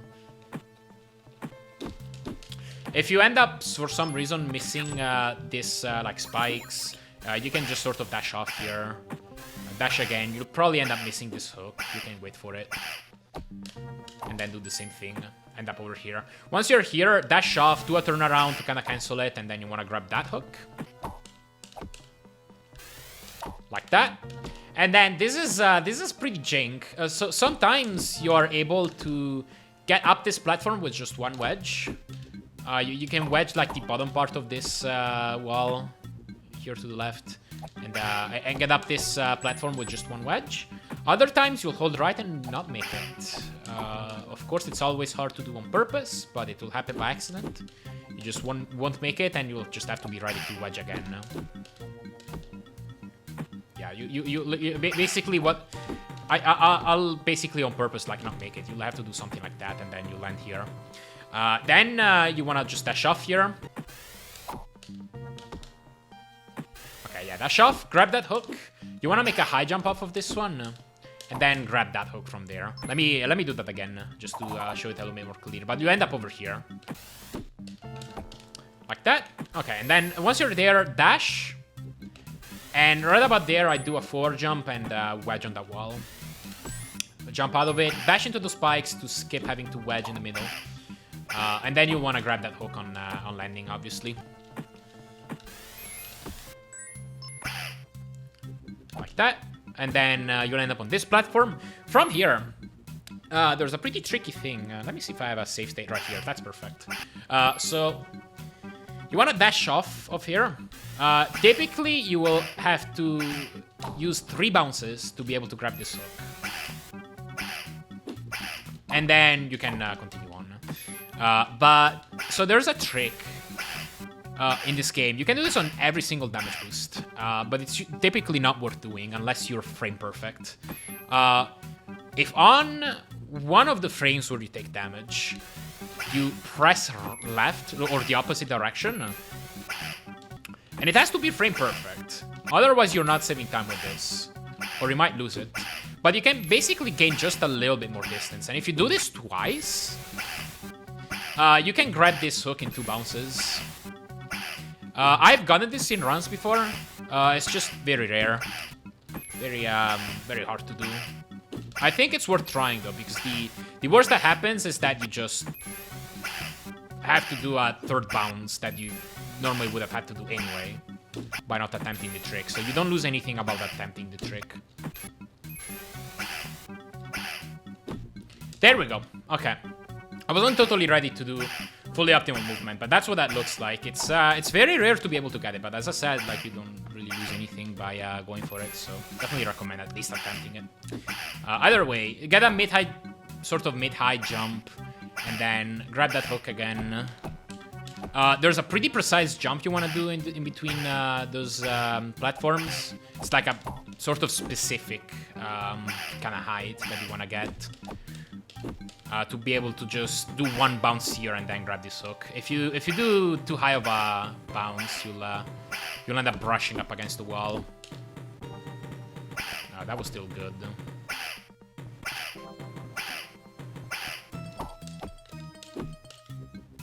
Yeah, that's too high. Oh, I still made it, actually. Okay, never mind. So I guess that's still good too, but you know. I guess it probably doesn't even lose any time. But I guess that's an option then. But once you're here, yeah, grab this hook, do a high jump, and then you should be able to grab this hook on the top.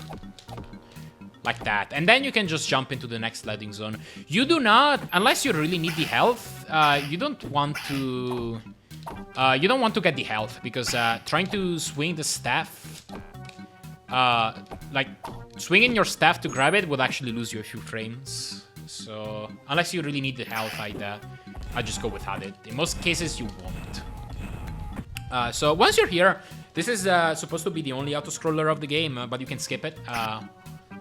Basically, if you get on top of the tower, there's a level end trigger that they forgot.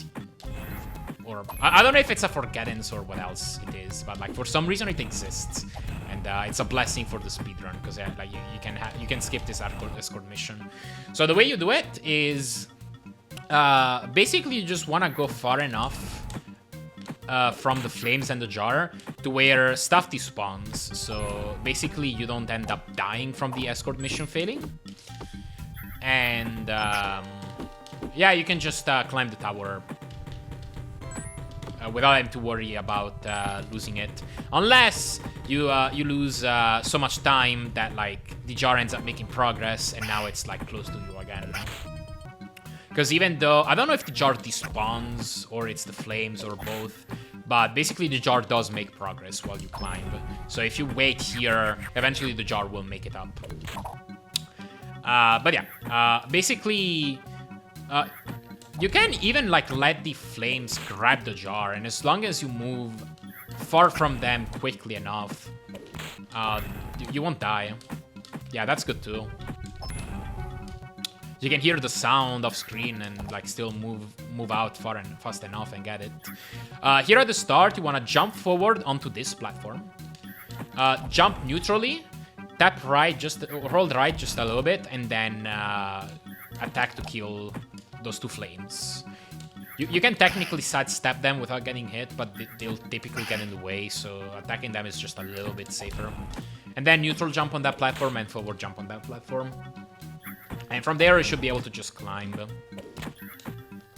I won't go over just like what jump you need to do, but like typically if you're ascending on a platform straight above you, you want a neutral jump.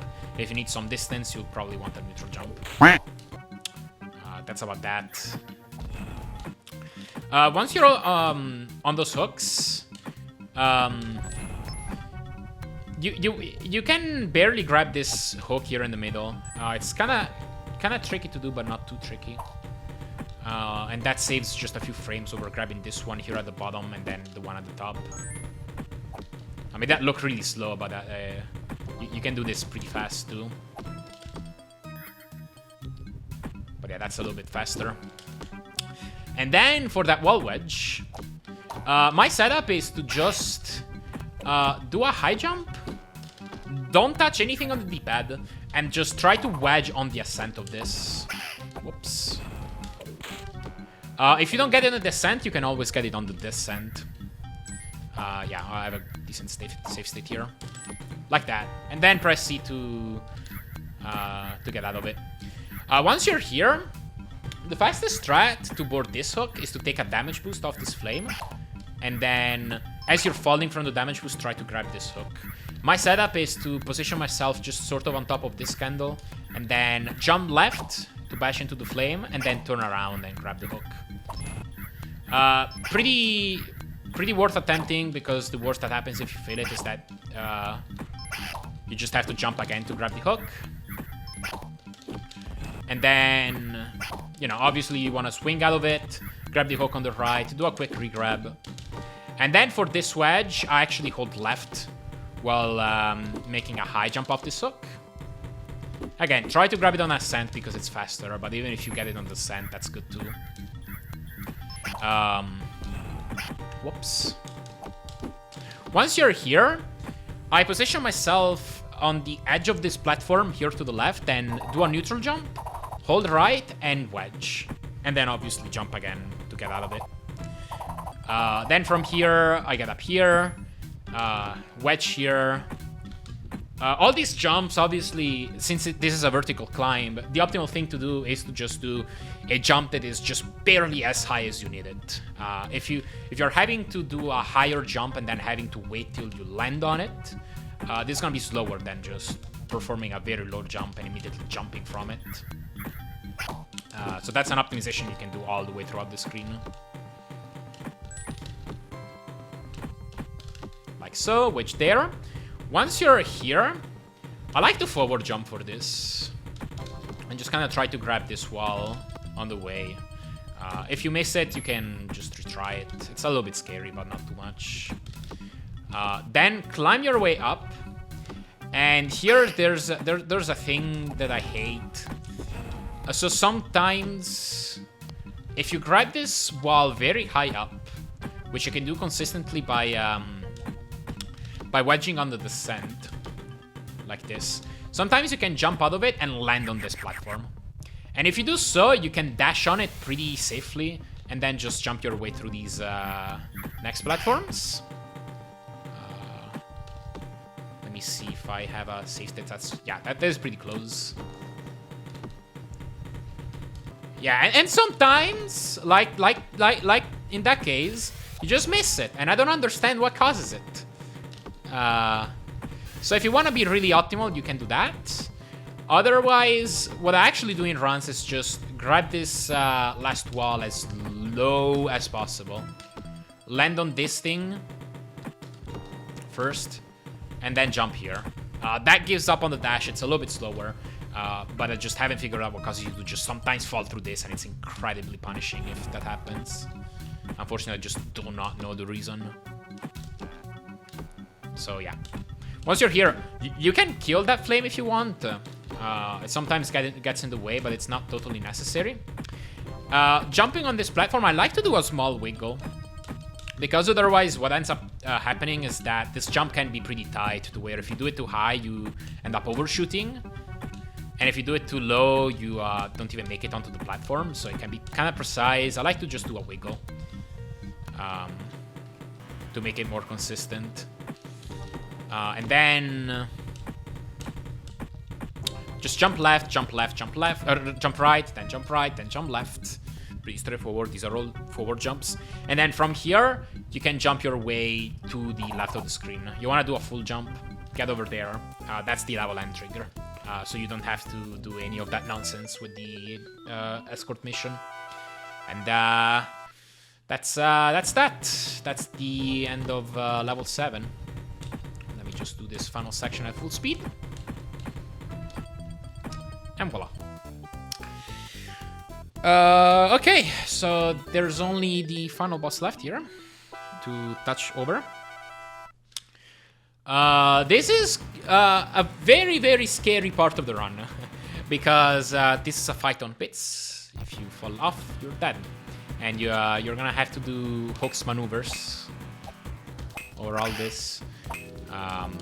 Since on this final level, you have infinite yin-yang tokens, so you don't have to worry about collecting stuff. But basically, the optimal, I'll just show you the full optimal way to open up. And then if you wanna downscale your strats from here, be my guest. But I'll just show you what the fully optimal strat is. Hold A and down entering this level. And then as soon as you transform into ninja, you want to do a forward jump and grab this hook from the right. Then jump left and grab that hook. And then if you're fast enough, you should be able to get this hook cycle. These moving hooks on the left, they're based on the level timer. So they'll always be in the same spots, assuming you play the level with the same pace. So you should always be able to grab these hooks here at the top. Then you'll end up over here. And here I switch to a piano grip so I can continue to hold A as I do this movement. Oh, I didn't know that that animation could collect stuff. Okay, I learned something. Anyway. Yeah, you want to dash to collect these bugs here on the left. And then this is one of the many scary parts of the level. The optimal thing is to dash off right after collecting the final bug, doing a small wiggle to cancel the dash at the right spot, and grab that hook in the bottom right. And then you want to do a high jump off of it, let go of right at the perfect moment, and you want to do all of this while holding A. And so ideally, you'll end up landing and transforming into ninja form at the same time. Can be a little bit scary. The faster you do all these movements, the more lenient this last hook swing is gonna be. So speeding stuff up here is gonna help. This takes a while to gain confidence on, though.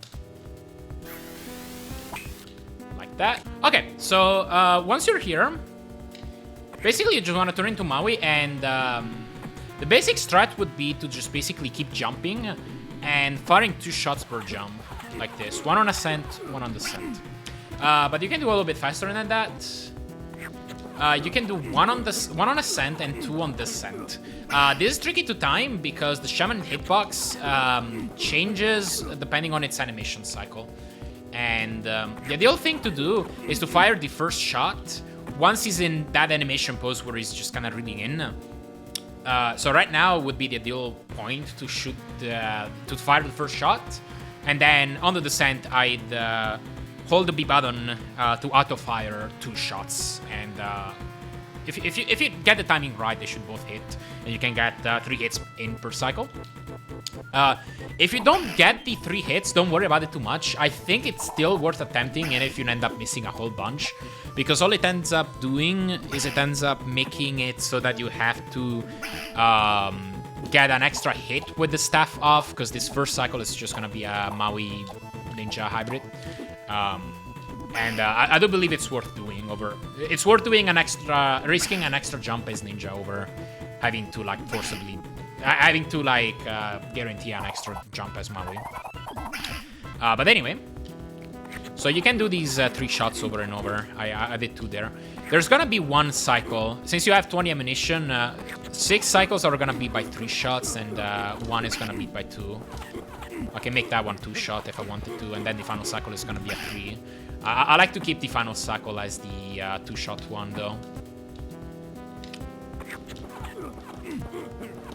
At a certain point in this, I switched to a piano grip. Oh yeah, by the way, he does fire these things. You can either crouch them or jump above them. You have 2 options. I believe on this pattern. These patterns are not consistent. They depend on, again, stuff I don't understand. It might be global timer, it might be RNG, I don't know. But either way, I believe the smartest thing to do is to wait and jump. Maybe crouch here, actually, if you're fast enough. Yeah. And then on the final shot, I start holding A as soon as I start jumping. That's the reason why I switched to a piano grip. Because I want to start being able... be able to start holding A when the time comes. Like that. And then, I mean, if you do miss the fast transformation, that's fine. But it is gonna obviously lose time and mess up the hook cycle later a bit. I should crouch.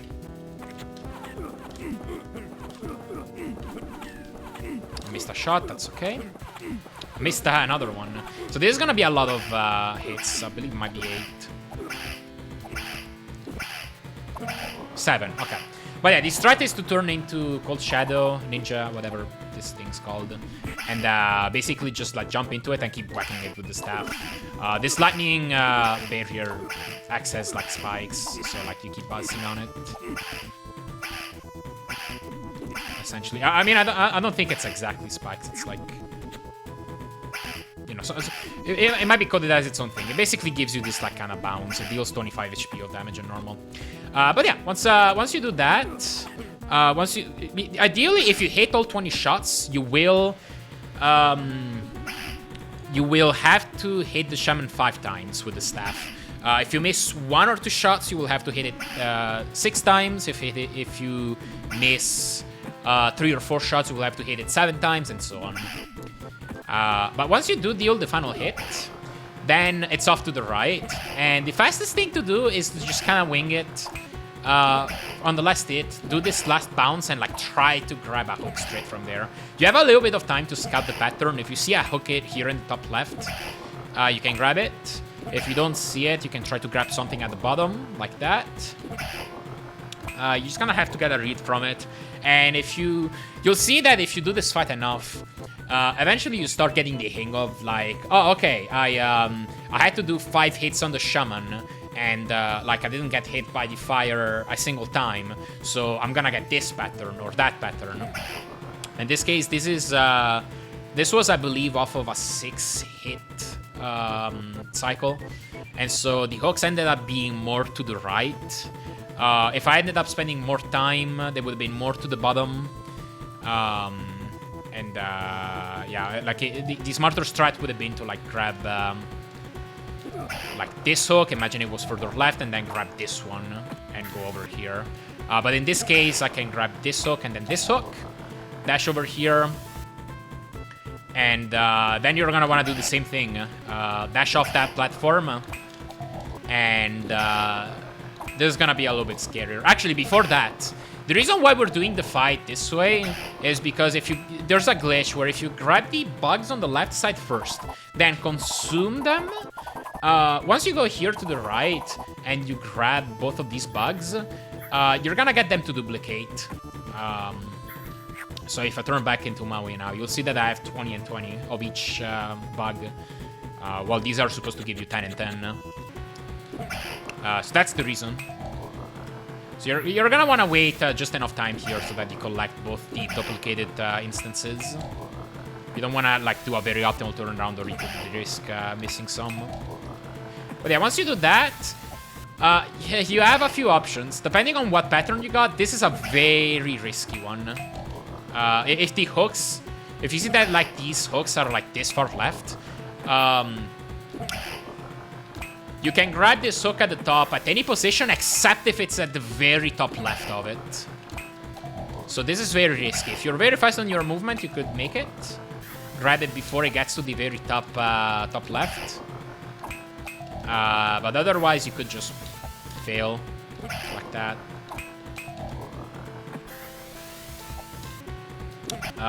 If you don't feel courageous enough to try for this hook, because you do just die if you miss it. You can always just grab the one hook further right. Do a wiggle, grab that, and then you'll end up over here. If I have to do an extra bounce, say, like, yeah, I end up with this. That's the strat you can end up doing. At this point, the hook will have made it past the top left, and you're back to being able to grab it from the bottom. Like that. If you have to make extra bounces, you can grab the one on the bottom. Like that, and then the one on the top. And again, you can grab that one. Sometimes it'll be even, like, slightly more shifted. To give you an idea of just how generous the vertical capabilities of grabbing hooks are. Like, well, yeah, I think you are able to grab that. Yeah, there we go. And then you can just kind of go for it. I read that pattern really poorly, but, like, yeah, you get the point. Grab it like that, and basically the idea is to, again, land on this platform. I, again, switch to a piano grip at a certain point.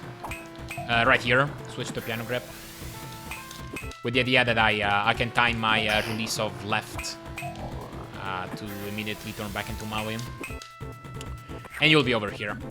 Oh yeah, if you happen to misshoot any of these, you can always just grab the hook on the bottom and make it over here like that.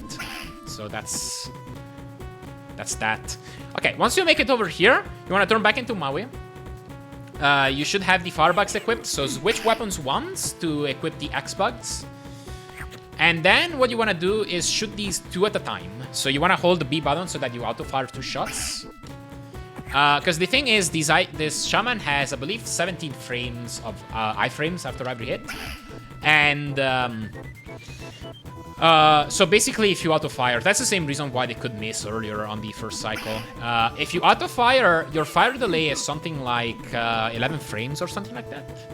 While if you manually time your shots, you have like 22 if you just like mash.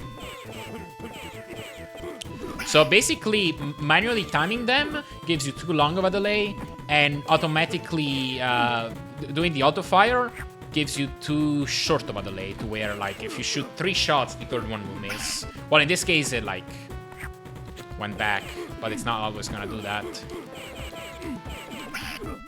So, yeah, the ideal strat that I found was is to just basically just time 2 shots at a time. If you have to jump above any of these, you can try to shoot these on the scent, but it won't always hit. So a more consistent way would be to shoot 1 shot on ascent, releasing the B button and timing the 2nd shot manually on the scent, like that.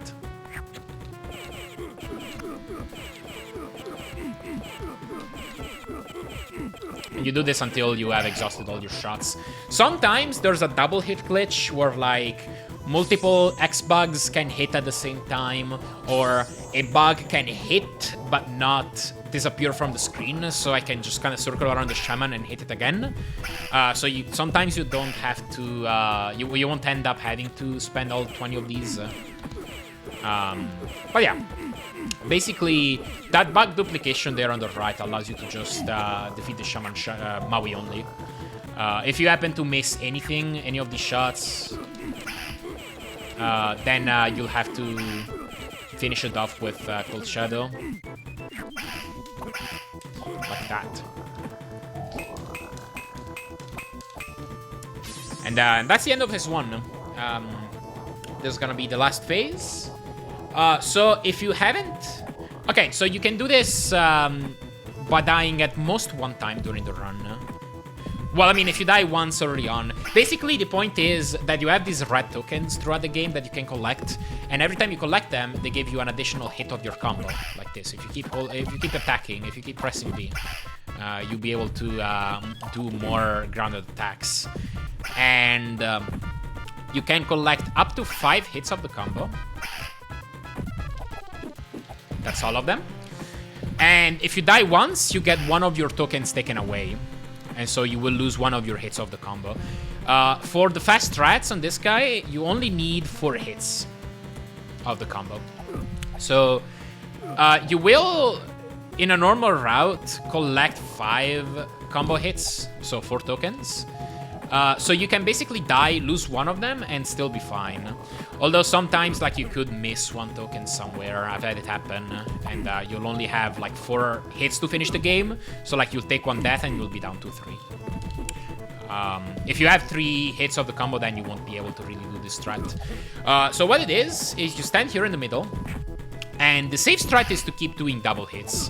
So you do a grounded attack. As he lunges forward, his hitbox sort of extends. So you can do a grounded attack, jump cancel it, jump above the flame, and do an air attack to hit it again. That's gonna mean 2 hits per cycle. What you can do is you can do a double hit right here. And you wanna... So basically, if you get close enough to it, like, it's gonna shield and kick you and waste time. So you can't get too close to the shaman. There's a certain spot, which is right around here. This is about the closest you can get to it without aggroing it. Yeah, that's too far now. And so you do a double hit in this spot. And once... You don't want to do it too soon, or else you aggro it again. Once it starts doing a second attack, you want to dash forward. And in a semi-precise spot, you want to start doing your combo. And 4 hits should finish it off. The shaman takes 6 hits per cycle. That's too far. If you end up missing the first hit of the combo, that means you were too far. While if you end up getting hit by its attack, then that means you were not far enough. If you end up missing a hit, you can come back out, crouch, and do a low attack, a crouch attack. Because by doing this strat, the shaman's shield will be high, and so you can crouch and do a crouch attack. And that should hit. But obviously, if you start crouched, then it will shield low to try and block your attack. Up until a certain point. So the idea is to do this strat 3 times. It will do the same attack 3 times. This is about as far forward as you can go on the right side. If you miss 1 hit, you can potentially go for another double hit and then come in with a 3-hit combo. But yeah. You just kind of do this over and over until all 3 cycles are done.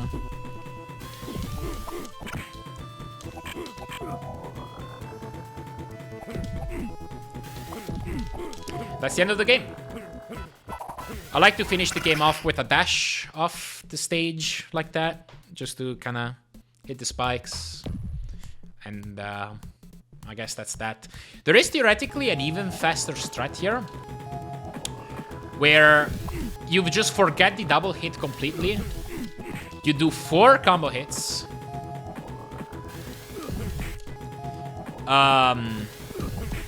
And then after the 4th combo hit, you jump cancel. Do an air attack. I'm not getting it, but like that. And you can hit it a 5th time, a 5th time, then get out and do a crouch attack like that. That is 0.1 seconds faster. But it's very, very difficult to actually get that that air attack to actually hit. So I don't personally do it, but this is theoretically faster.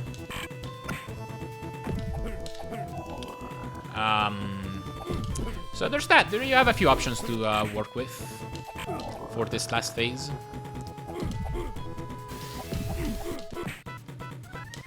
To time this dash off, I time it once the shaman does like the 6th sound effect during this defeating cycle.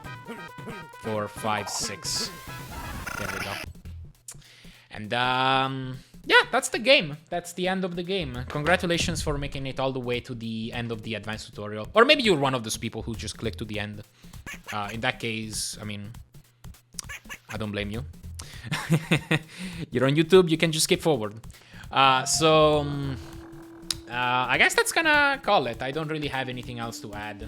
This game is just, I guess on a final note, there's a lot of like really difficult strats. There's a lot of like optimizations everywhere. It's tough to be good at this run. So I mean, if you are planning on like tackling difficult strats here, trying to get a really good time, you have my respect. That's all I can say. Have fun learning and running this game. It's a sick run in my opinion. So yeah, have a good one.